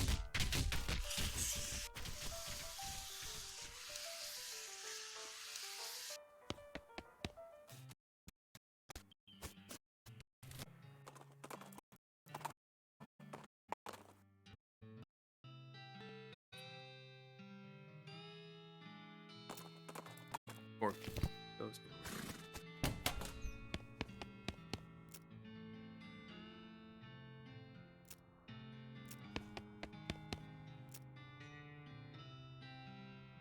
Hey, Josie, what's up with these boots? Oh, that's just an invention I lost interest in. What do they do? They're supposed to make you run really fast, but I can't get any significant boost out of them. So close, though. Oh, yeah? Sure, just gotta hook this wire up to the spring, twist the flange a little, and Bob's your uncle. Oh, huh, clever. Well, I'm still not interested in them. You can keep them if you want. 5 speed. These boots are augmented with various electrical thingamajigs. Wearing them is like having somebody constantly shooting at your heels. Yank.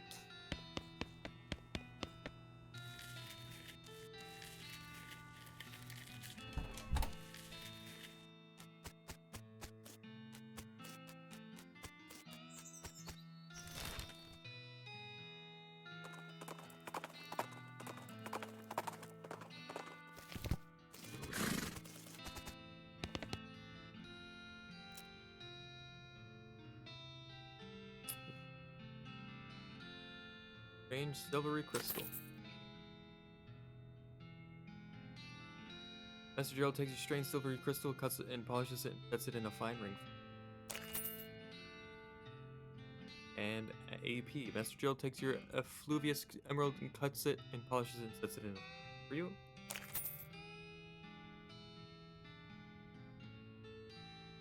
Master Drill takes your super dense coal, cuts and polishes it. That's enough. Plus 40% to me. Ah, all of trash and garbage bean. Master Gerald apologizes, but there's nothing here he can... Oh well, thanks anyway. What ring do I actually have on? Plus 5 muscle.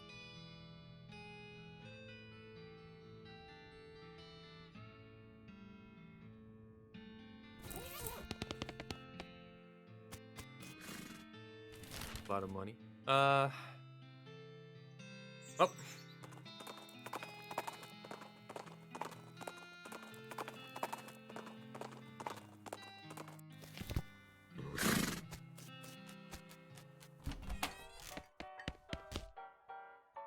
Hey, Lloyd. I fucking knew it. Ever heard of a fella named McCready? McCready? Nope, don't ring a bell. It would have been about 17 years ago. Heck, I got a long memory, but not that long. I only started working here 6 or 7 years ago anyhow. What about the guest register? We only keep those for the last couple of years. Only place I know of that might have records as far back as what you need would be the post office. Okay, thanks. Post office, let's go.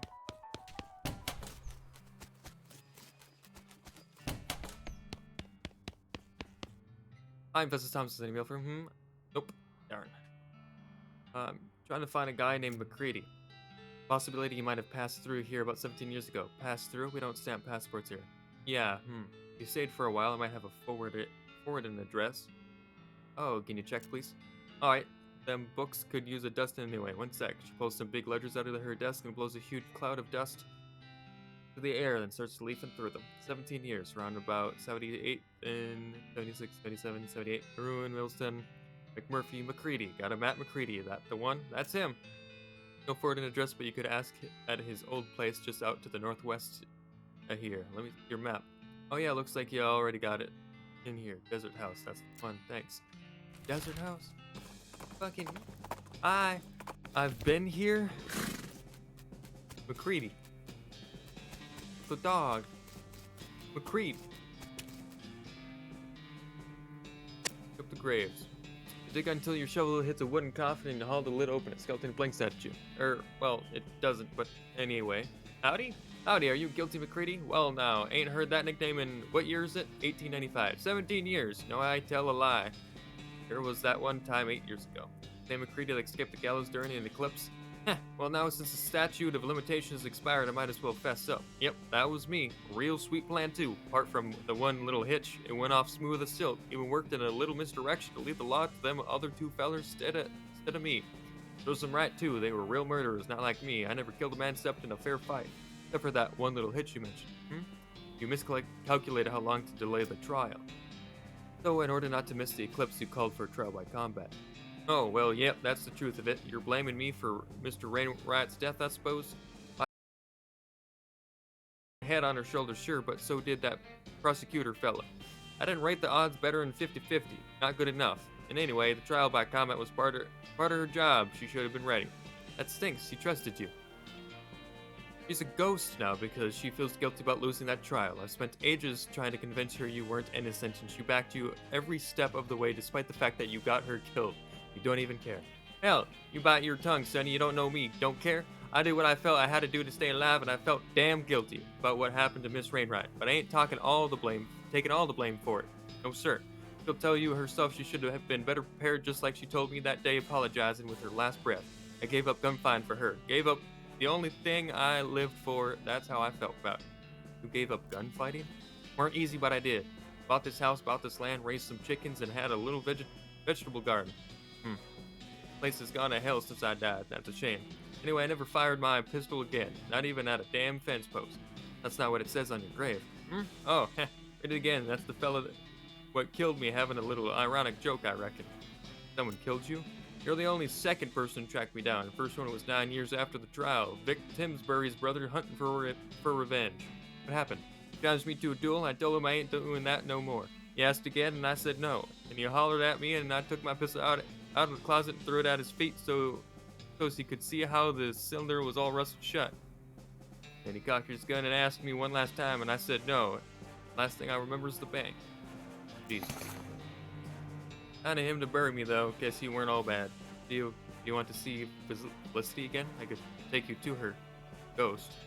Nah, I reckon I'll just go back to sleep. Ain't right, dead fella walking around. Just tell her sorry for me, alright?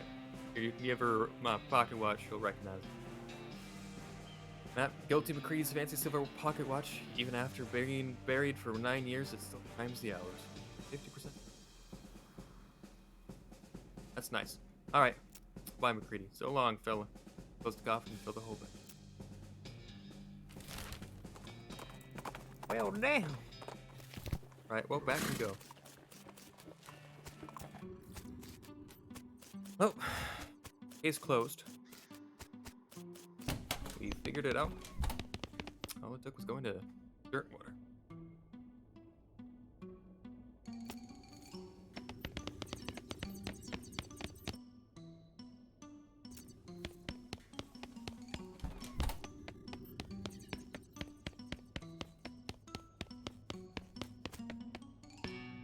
Felicity Rainwright greets you with a gloomy nod. I've got a question for you. You ready for this? What now? Found McCready's grave. He wasn't executed. You're 100% certain it's him, not some other man named McCready? It was him. Here, he gave me this watch to give. He turns the watch around in her hands for a while, just looking at it without saying anything. Slowly winds it and listens as it chimes the hour. Yes, this is his watch, all right. Thank you. Wait, you said he gave it to you? Alive? Not exactly. The skeleton. We talked for a while, and he asked me to bury him again so he could sleep. What did he say? He confirmed our guesses. He knew about the eclipse in advance and stalled the trial for his escape plan. But stalled it too long and decided to hedge his bet by calling for the trial of combat. He gave up gunfighting. He what? Bought a little house and raised chickens. Fired his pistol again. In fact, he left it to rust. 9 years later, Tim Spray's brother caught up to him and challenged him to a revenge match. Brady refused repeatedly, so the guy shot him. Said to tell you that he was sorry. He looks at you silently for a moment, then looks at the watch. Winds the hands back a minute and listens as it chimes again. She sighs and shakes her head and smiles at you. Thank you, Festus. You had a damn fine attorney. Takes your hand, fades from view as she does so, leaving her attorney's badge in your hand. Felicity Rainwright's attorney's badge. One good turnabout deserves another. Rest in peace. Way to go, Paul. Hey, Paul, how's it going? Shh, is the ghost still here? Nope, took her here for. Wash this flower off and get back to work, but first, goes frantically scratching every part of his body. Man, feels like I've been saving up these itches for days. I was about to go crazy. Thanks, Festus, you're a lifesaver. No problemo. Come see me at the visitor center. I'll hook you up with a souvenir photograph. Paul wanders off, still. Yeah. Okay, so. How do I get rid of it?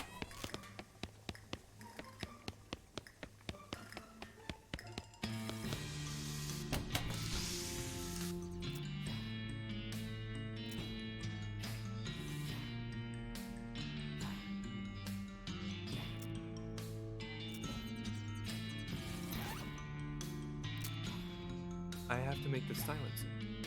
What do I need left for the silencer? If I make the silencer, that should do something for her, right? She's talking about quiet. Being quiet.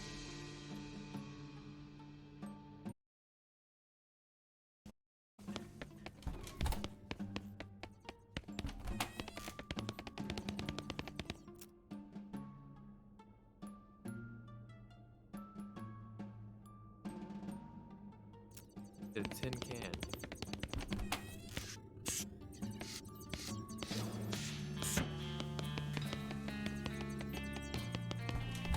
Get a tin.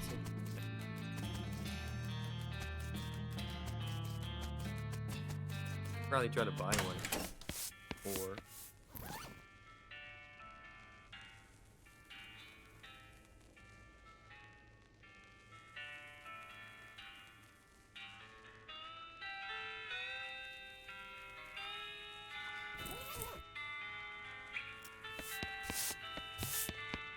thanks again for your help. What an ordeal. No problem. How's the itching? More or less better. I mean, hygiene is what it is in this day and age, you know? You know, like a souvenir photograph, it's only 200 feet. Sure, I'll take one. Gun Manor photo. Souvenir photograph of Gun Manor. Looking at it reminds you of the time you visited Gun Manor and bought a photograph of it. Wait a second. This is a photograph of the house? Yep, an official Gun Manor souvenir photo. Why don't you take a picture of me then? Oh, that's just for our records. Alright. Okay. Walk away.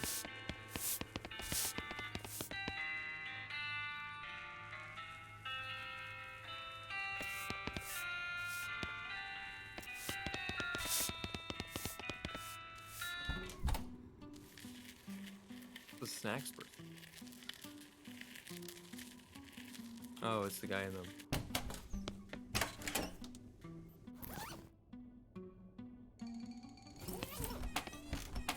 See if I can buy a can from Dirtwater. Somebody has to sell a can. And something.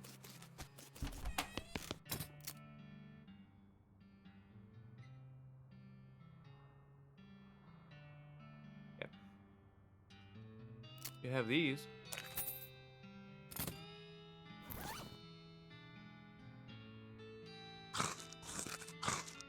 You're the sausages which vivify your veins with the vigor of a Viennese vampire. Wonderful.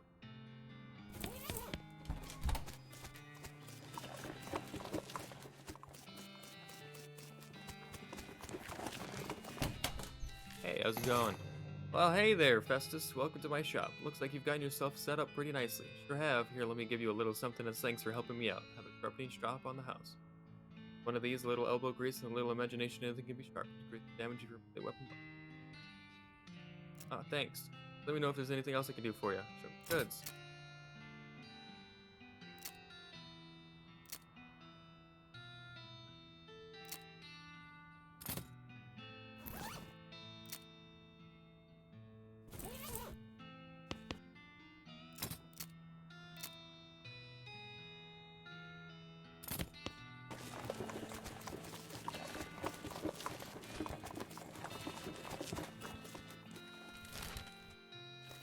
Alright.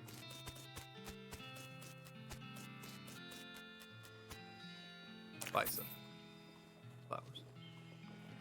You could. No. No.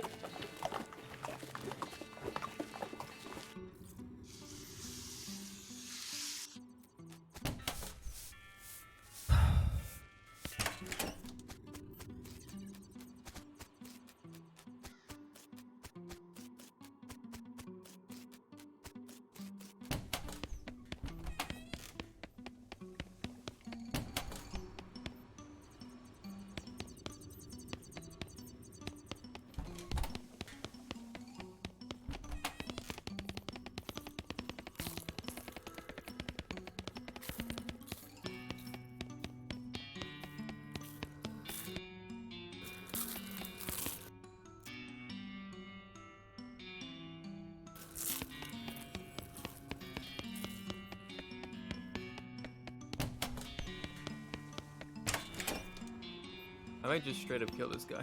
I really don't know what to do. I don't know what. I don't have eggs. Or do I know how to?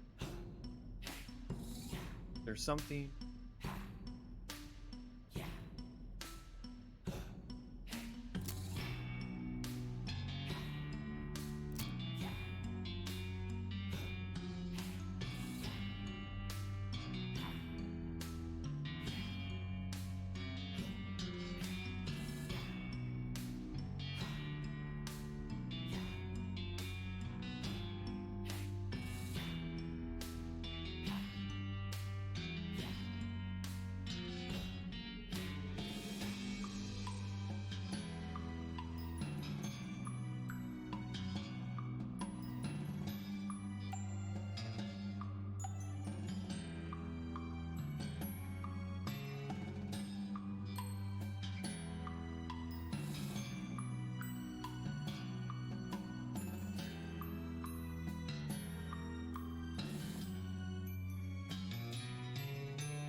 At.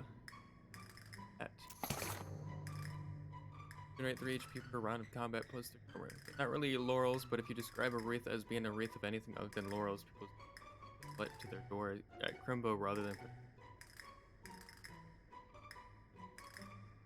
weapon. Bushwhacker, getting hit with this is like when you were a kid and you jump into a pile of leaves, but it turns out there's a big log hidden and you lose like half of your teeth. Maybe most of 20. Like to make. Ooze. Use your spooky resistance by 20% and your armor by 3 for the rest of the day. Shouldn't you think? At the very least, clear liquid squeezed from parts of a bush, which you were pretty sure is the legal definition of gin.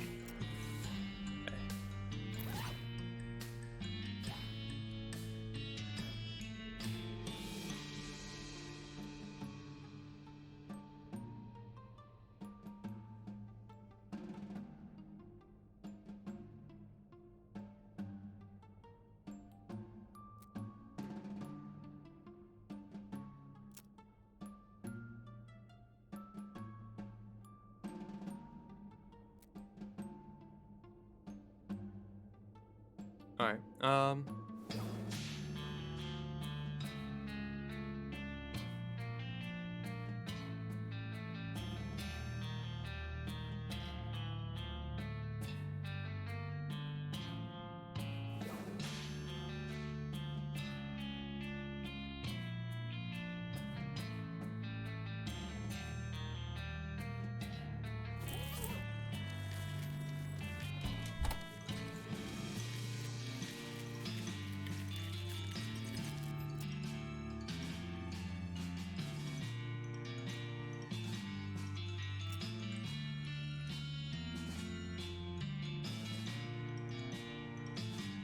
looks like we've cleared a path through the ice. I don't want to hang out in here too long. The damp is bad for my gear. Surely it'll be fine so long as you're not rolling around on the carpet? Sure, go ahead and spoil all my fun. I really wish he would give you, like, hints. Hi, Festus Thompson. Is he really a Thompson like Terry? Terry Thompson? I think so. Alright. Drastic measures. Get to start killing ghosts. I'm sorry. I'm sorry. This is what I have to do. Had enough with your weird obtuseness about cooking.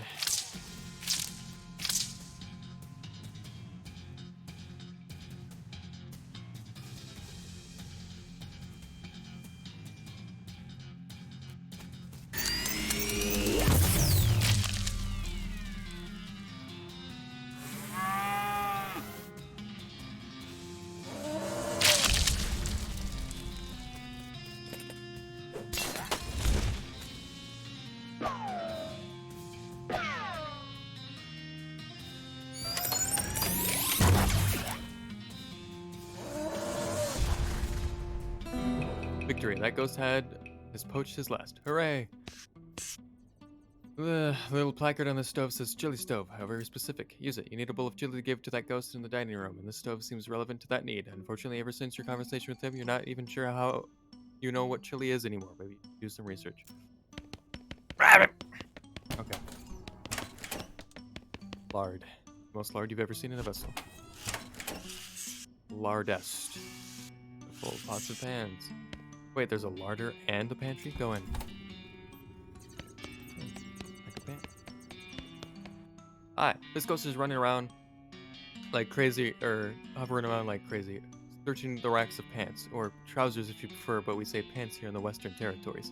Seems too preoccupied to take any notice of you. Shout at him. Hey, buddy! Hey! Hey! Ah, jeez, buddy, you nearly scared the death out of me. Sorry, I was just wondering what you're doing. Well, I'd have thought it'd be obvious I'm looking for a pair of pants, but you don't have any legs. Yes, I know. So, what do you want pants for? Nostalgia? I see. What kind of pants are you looking for? The kind without legs. Legless pants? Well, I can't wear regular pants, you know. The legs would just flap around and be dumb. Guess you have a point. How'd you lose your legs anyway? Ah, geez, it's really embarrassing. I don't mind. Well, see, I didn't have a proper holster for my gun, so I was just carrying it tucked into my belt. Ooh, trigger snagged when you went to draw it, huh? Right, it gets worse though. I was wearing one of those gun belts with the slots all around for you to stick bullets in, you know? Oh man. Yeah, the chain reaction blew off the entire lower half of me. Wow, so that's how you died? Yes, that is how I died. Okay, I'll keep an eye out for some legless pants for you. Thanks, I'd really appreciate it. Search. Fuck. Pants, and hey, there's a pair your size. Grab it. Fancy pantry pants. Full resistance. Item finding bonus.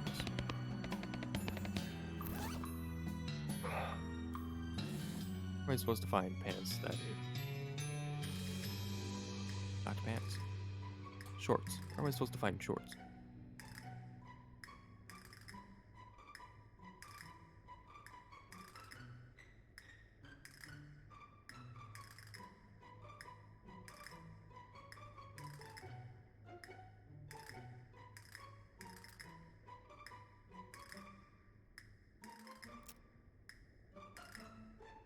I don't know.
All right.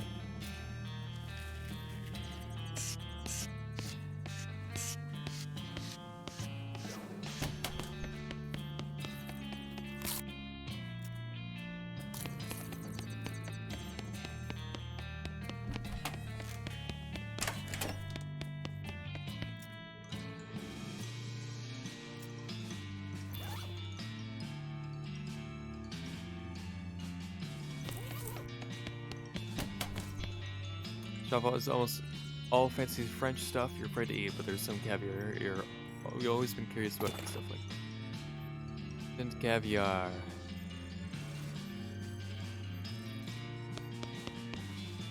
It's every shape, size, and food you don't like. Wait a second. Oh, eureka! These cans of string beans are exactly 1.2337 inches in diameter. They must have packed the beans lengthwise.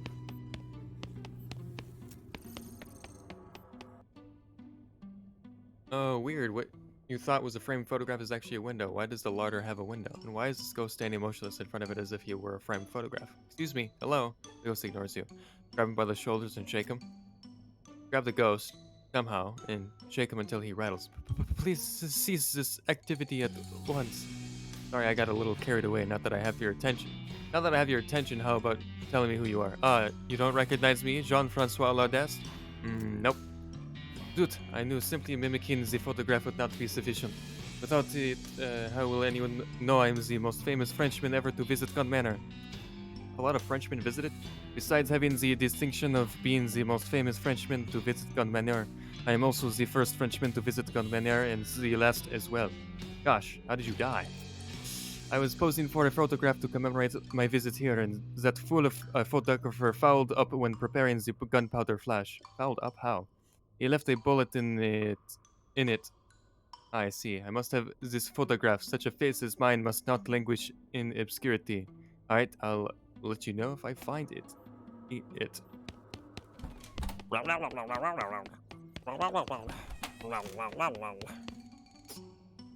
Yeah.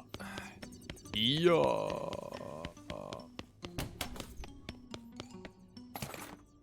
Photo of Lardest. This is a photograph of the self-proclaimed most famous Frenchman to ever visit Gun Manor, Francois Lardest. Okay. No. Where was I? Kitchen.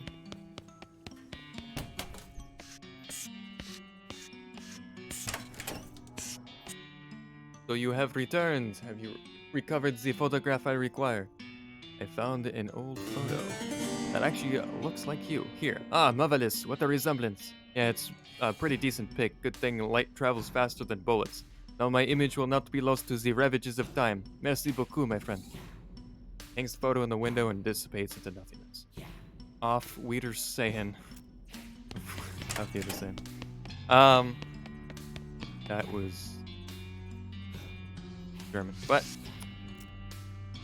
that did not help me. Yeah.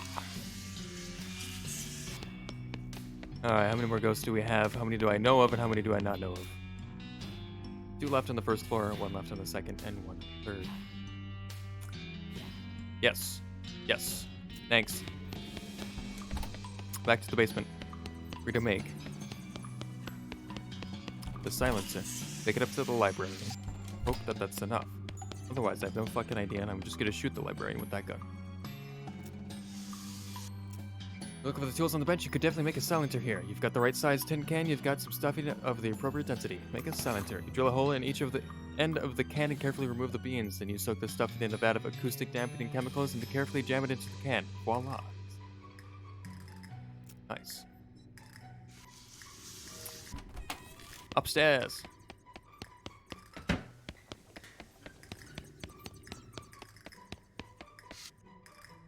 Second floor is okay. Hello. Hey, look, I invented this. Hey, look, Shh! How many times do I have to tell you? I invented this thing that makes guns really quiet. Oh, how marvelous. Finally, I can rest in peace knowing that librarians will now be safe from the noise of gunfire. It is only in an atmosphere of quiet that true joy dare to live. Bertrand Russell. And with that, she disappears into nothingness. He isn't famous yet. Well, whatever. We have a few ghosts left. What floors? What floors again? There are 2 left on the first floor, none left on the second, and 1 on the third. 2 on the first. So, the dining room. This music always slaps. Yes. Where's the other one? Nobody in the parlor. Right?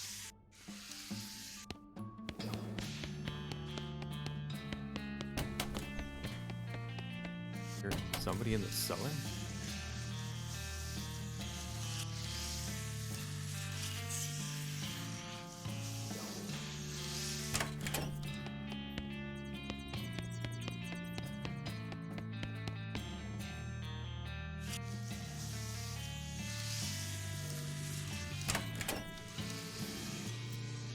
What's up?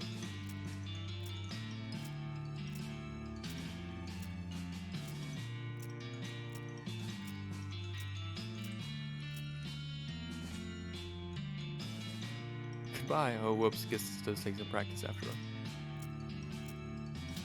Ah, you're the ghost, aren't you?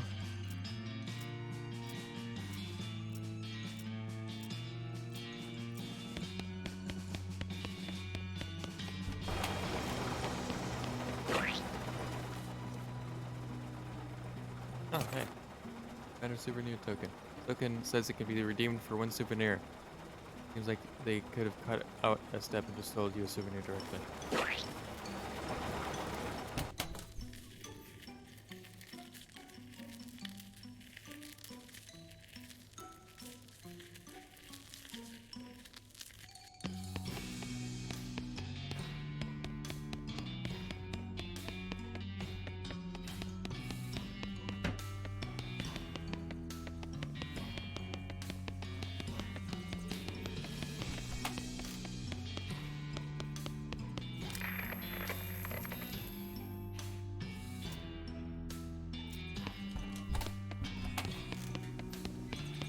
That other ghost? I think there's 2 ghosts.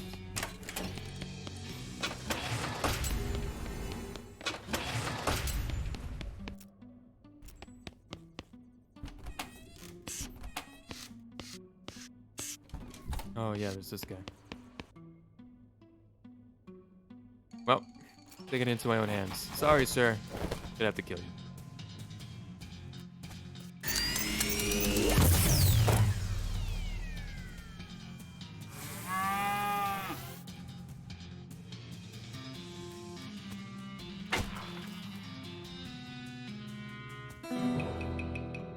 Fans in here are less haunted now. Hooray!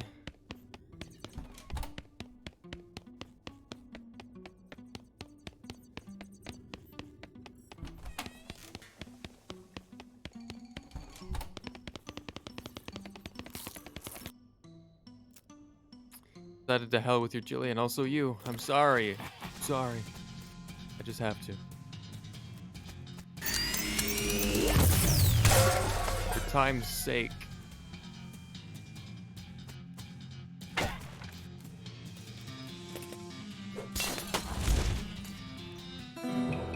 You hope that guy enjoyed his last meal.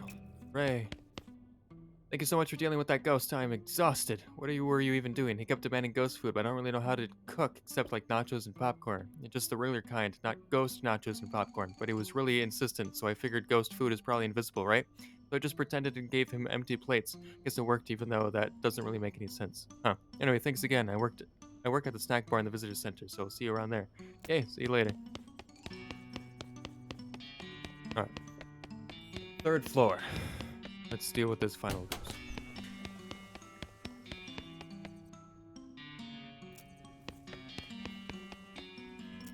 Knock knock. Yes, it's Festus Florence, ma'am. The ghost hunter's Florence and Festus. Whatever. You feel significantly less haunted. Did you get rid of all the ghosts? We sure did, ma'am. Actually, my senior says there's still one. Shh. Yes, ma'am. All ghosts accounted for. Well, that's splendid. Come right on. On in. Time to shoot the ghost. All these books are about gun parts, such as cylinders, sensors, pin, springs, and electrolytic capacitors. Mrs. Gunn's vanity is elegant, but not ostentatious. Look in the mirror. You take a long, hard look at yourself in the mirror and think about the things you've done. A lot of those things are pretty cool.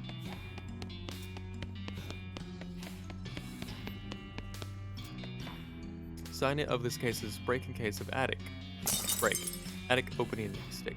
This is one of those sticks you use to open a trapdoor you can't reach by hand. You'd think there'd be a punchy name for this object. You'd be wrong. Hello, Miss Gunn? Hello, Festus, was it? Thank you so much for getting rid of all those ghosts for me. Yeah, about that. Turns out there's one left. Oh dear, well I'll need you to take care of it before I can pay you. Miss Gunn, I've got some bad news for you. Oh, what's that? It's you. You're a ghost, ma'am. Well, I'll be. When did that happen, I wonder? My condolences. Why, thank you. You're very kind. You know, this does explain some things. Like what? Well, I haven't had any appetite for months. Nearly a year, in fact. They keep sending food up from the kitchen to the dumbwaiter, but I've just been dropping it out of the window and sending the empty plates back so the chef won't have her feelings hurt. Also the fact that you're, well, translucent. Yes, I thought it was just cataracts. Miss Gunn, this prompts a question, you know. Oh, what's that? Why are you a ghost? Well, I'm sure I don't know. You're the expert. Perhaps you can tell me. Actually, that's me. I'm the expert. Do you have some kind of unfinished business? Something that's tying you to this place? Well, now that you mention it, yes, I suppose I do. Do you mind telling me about it? My entire family disappeared a few years ago. My husband and 3 daughters. Oh yeah, I heard about that. Sorry for your loss. The sheriff suspected they'd been kidnapped for ransom, but no one ever made any demands. They just vanished. Never found out what happened. I always thought they were taken away by ghosts. Why did you think that? I've always felt guilty about how many people have been killed by my invention. The belt buckle? The gun. Oh. Right. I used to worry about their ghosts. I always worried that their ghosts would come back to haunt me. When I built this house, I had an electrical anti-ghost field installed in the walls of this room so they couldn't get in. No way, awesome! Wait, doesn't that affect you? Well, I'm sure it would if I attempted to walk through the wall, but it never occurred to me to try. Aha! After Dad and the girls disappeared, I became so sure that ghosts had gotten them that I locked myself in here. After donating the rest of the house to the Historical Society so that there'd be someone to look after the place. Now I feel rather silly about the whole thing. Silly, I mean, ghosts do exist, obviously. Well, yes, but now that I'm a ghost myself, I can sense the presence of other ghosts, and they only just arrived in this house yesterday or the day before. That was when I called for an exterminator. You know, I didn't even question how I knew they were here. But I don't think there have been any ghosts here before then. Why did they all show up yesterday? I couldn't say. They all seemed very angry and confused, but since they couldn't get in here, they gave up and started just wandering around the house. They gave up quite easily, actually. Maybe because you were already a ghost yourself. Well, Miss Gunn, what are we going to do with you? What do you mean? You did contract me for 13 ghosts, ma'am. You're the 13th. Oh, yes, obviously. I could simply renegotiate the number with you, but perhaps you should go ahead and exercise me or whatever you do. I'd rather find a more peaceful solution. Peaceful solution? What do you mean? Well, we can release you from your ghostitude by solving the problem that's keeping you here. In your case, I guess that means finding out what happened to your family.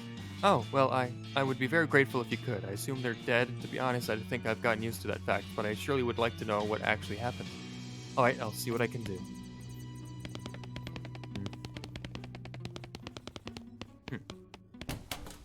So there's an attic. There's a place.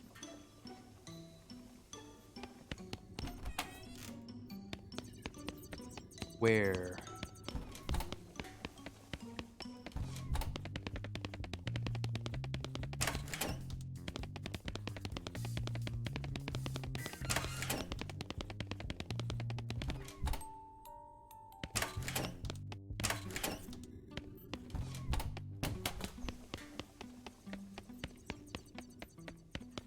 Pretty sure there's a place where there was an attic spot.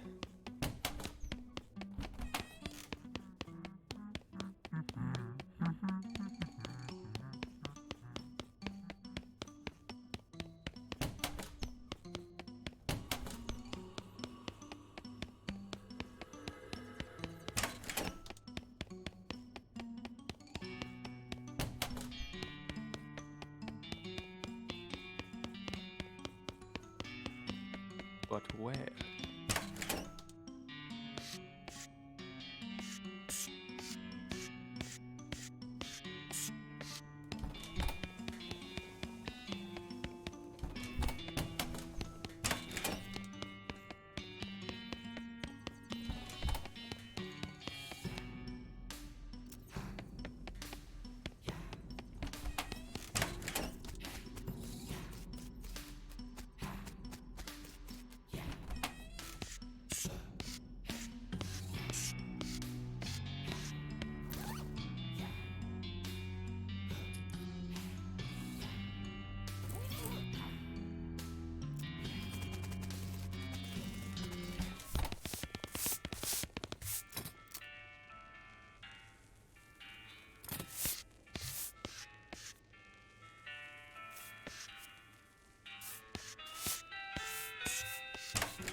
Uh...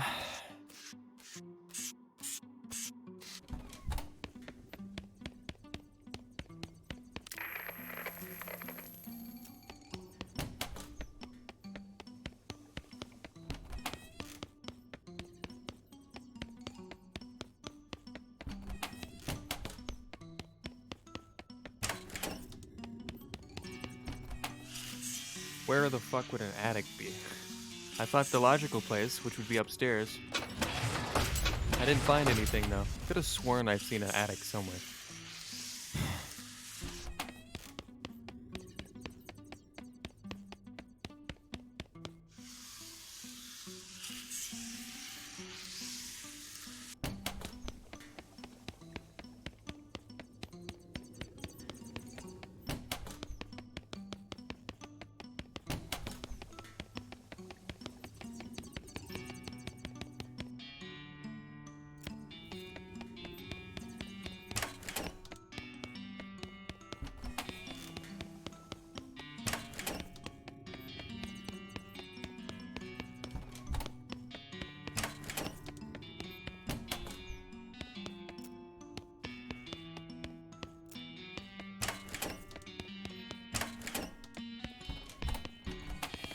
I don't know.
Where the fuck would I find an attic?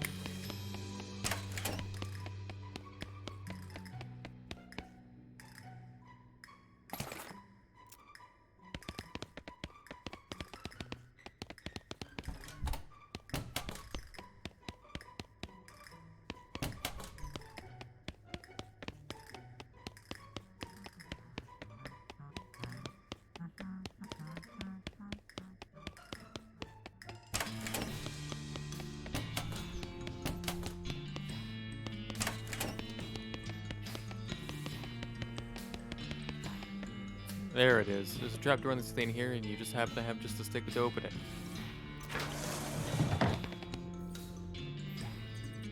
Why?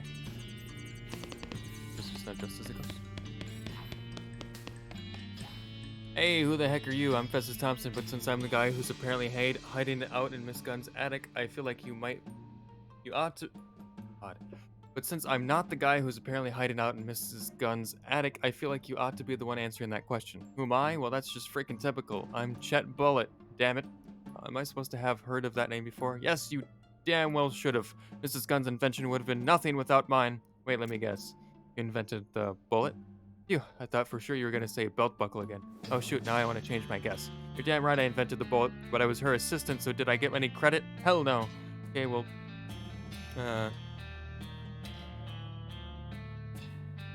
feels like you've got an axe to grind. Not for much longer. Oh jeez, yeah, looks like we found the bad guy. Okay, Chet, go ahead and tell us the details of your whole nefarious plan. I don't care much for your tone. Why should I tell you anything? Well, I could just punch your face till it starts talking of its own accord. How about that? Well, it's too late for you to stop me anyway, so I suppose it wouldn't hurt to tell you. Certainly not as much as not telling me would. When Mrs. Gunn dies, control of the company and patents passes to me. I'm no murderer, mind you. I like to keep my hands clean. But I figured there might be some other people who would have a bone to pick with her, considering their manner of death. You summoned all those ghosts. That's right. All it took was some basic seance.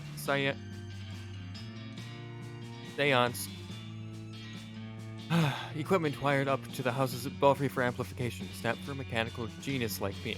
But seance gear summons ghosts related to the summoner. That's the whole point of a medium. The person who knows how to direct the summoning on someone else's behalf, so you get to talk to your own grandma instead of the summoners. You don't seem like the medium type to me. More like a small, but that does explain something I've been wondering about. Oh, it didn't make any sense for all the ghosts here to be hunting Mrs. Gunn because some of them weren't killed by guns, but they were all killed by bullets. Naturally, I anticipated there'd be a couple of those. That's why I rigged this room with an anti-ghost field, which I cleverly boosted so that ghosts couldn't even sense me up here. Your plan was to summon a bunch of angry ghosts who would initially be looking for you, but would haunt Miss Gunn instead when they couldn't find you. Correct, and once they've haunted her to death, Gunn Industries will be all mine. Well, I hate to be the bearer of good news, but Mrs. Gunn is dead. On the bright side, she's been dead for years, so you pretty much wasted your time. What? Really? Haha, I'm rich. Now I just need to get out of here without all those ghosts spotting me. Yeah, the ghosts are gone too. You're pretty much in the clear. Wonderful. The anti-ghost field is pretty effective, but it was starting to make the back part of my brain itch. You flip the switch on an electrical device and you suddenly become aware of the absence of an extremely low frequency hum right on the edge of your hearing. There's something else I want to ask you about. Ask away. What happened to Mrs. Gunn's family? Oh, them? They've been out of the picture for years. I heard a rumor Dan got killed by desperados and buried in a shallow grave out on the backside of nowhere, but of course I wouldn't actually know anything about that. Lucky for me, since I couldn't have inherited the company with him around, or their daughters. You son of a... Relax, the girls are fine. I'm not a monster. Pretty sure you're a monster. There's a weird little island kingdom somewhere on the other side of the ocean. Apparently it's stuck in some kind of bizarre temporal field that keeps nearly anyone from entering or leaving. Can't even find the place if you don't know how. Fortunately, I know a guy who knows how. So I gave the girls 3 free tickets to sleepaway camp. Wasn't that nice of me? You're an absolute bastard. Now that hurts my feelings. Fortunately, I'm about to have a whole lot of money to console myself with. Why, you... Hold on. We should talk to Mrs. Gunn first before you tear this ass a new hole. Huh? I thought you said she was dead. Depending on what she says, you might be too. Holy cow, there's some... I didn't get to read that. Life size stuff, grab it.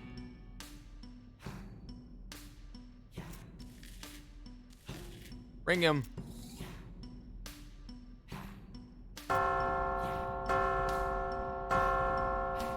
Well, that's nice. Yeah, that's a pretty good bell. Nice clear tones.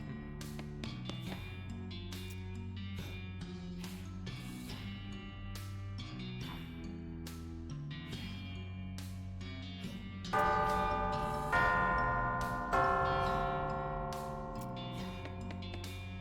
think I know what it wants me to do.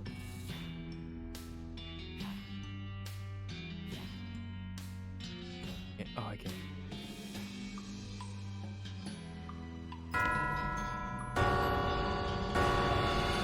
Oh wow, that was pretty spooky. That gave me a pretty specific kind of chill. I think you could probably summon ghosts that way. Really? Nothing seems to have happened. Maybe because there's still a ghost in the house and her spectral emanations interfere with... Okay, I don't really need an elaborate justification. Boo! Ah!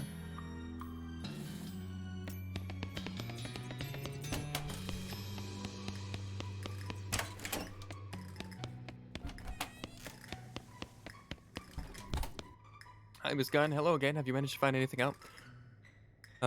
Yeah, I have good news and bad news. One, I'm ready. Jet Bullet had your husband killed and your daughters kidnapped, so he'd be the sole inheritor of your company when you died. He's also the reason all the ghosts were here. That son of a should have suspected something when he suddenly started being so ingratiating back then, and when he wrote off desperados on his expense account. Um, I'd write him out of my will, but I suppose it's too late. That's rather galling. What's the good news? He says your daughters are safe. They're just on a magical island somewhere that nobody can get to. That's not exactly comforting, but at this point, I'll take it. Plainly, if he'd wanted to kill them, he'd have just done so. Wait, you spoke to him personally? Yeah. He didn't know you were already dead, so he's been hiding in your attic for the last couple of days, waiting for the ghosts to kill you. What do you want me to do with him? I'll leave that up to you. I'm not in a state to make any reasoned judgment. In any case, you've answered my question. I can feel myself moving on already. Thank you for all your help. With a sad wave, Mrs. Gunn fades from view. Then, almost as an afterthought, the lock on her desk drawer pops open. Inside, you find a check written out to Cunningham Ghost Annihilation Services, which Flo snags with a cha-ching and a blueprint. Blueprint represents what would have been the crowning achievement of Mrs. Gunn's career if she hadn't died before actually getting into production. Alrighty.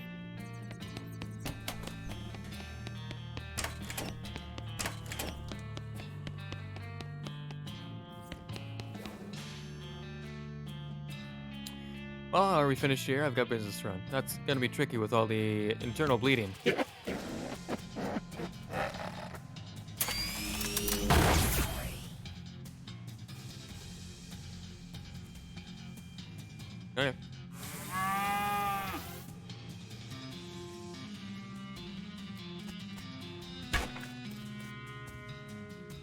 It's all up to you, Pete.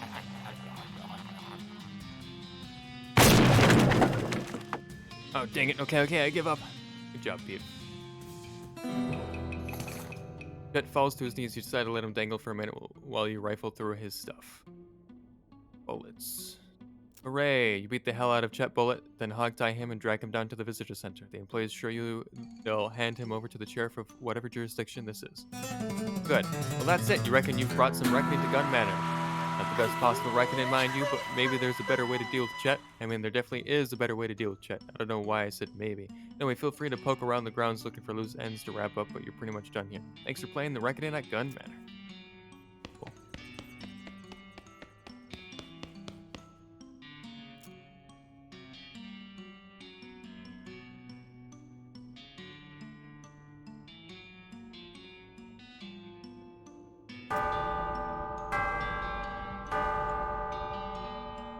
Cool. All right. Well, we did it. Finished the DLC, finished most of this game.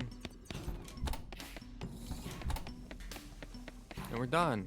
So we're gonna head first floor, go to this place, find Chet. Let me get that blueprint.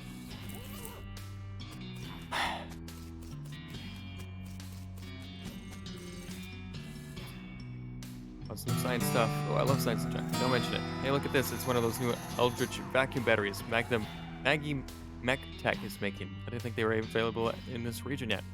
Lauren shoves one of the science doohickeys you gave her into her weird backpack. Beta blast.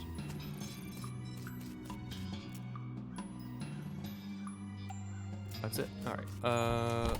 Before we go, I want to see what I can do with the blueprints.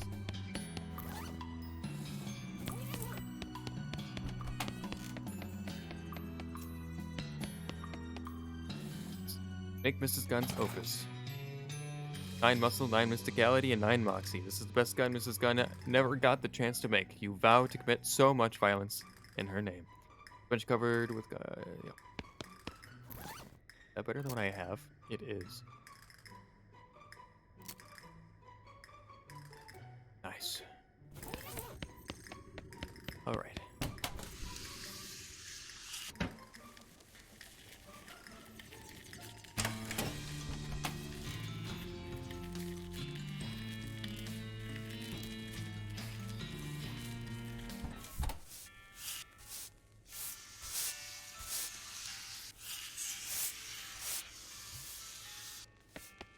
Did they say he was hung? Not hung, but like hanging. It's whatever.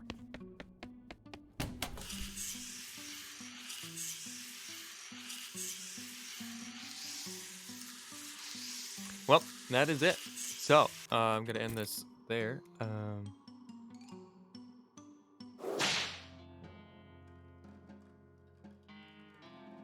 Yeah, thanks for watching. I'll be streaming later tonight. Um, I will be playing something. I don't know what I'll be playing. But that's the end of West of Loathing. That was the DLC. I finished the main game as well. So that's all for the game. But I do have Shadows over Loathing, the next game in the franchise. So I will be playing that sometime. I don't know. I might do a little space in between this game and Shadow over Loathing. Uh, but yeah. So look forward to that, playing that game. Um, Other than that, I think that's it. So, um, yeah, follow me on my socials if you want. Over on YouTube, I post the VODs, so you can check out the VODs over there. If you missed anything on the stream or you missed the stream, you can check the VOD over there. Whatever you want. And I think that's it. So again, thanks for watching.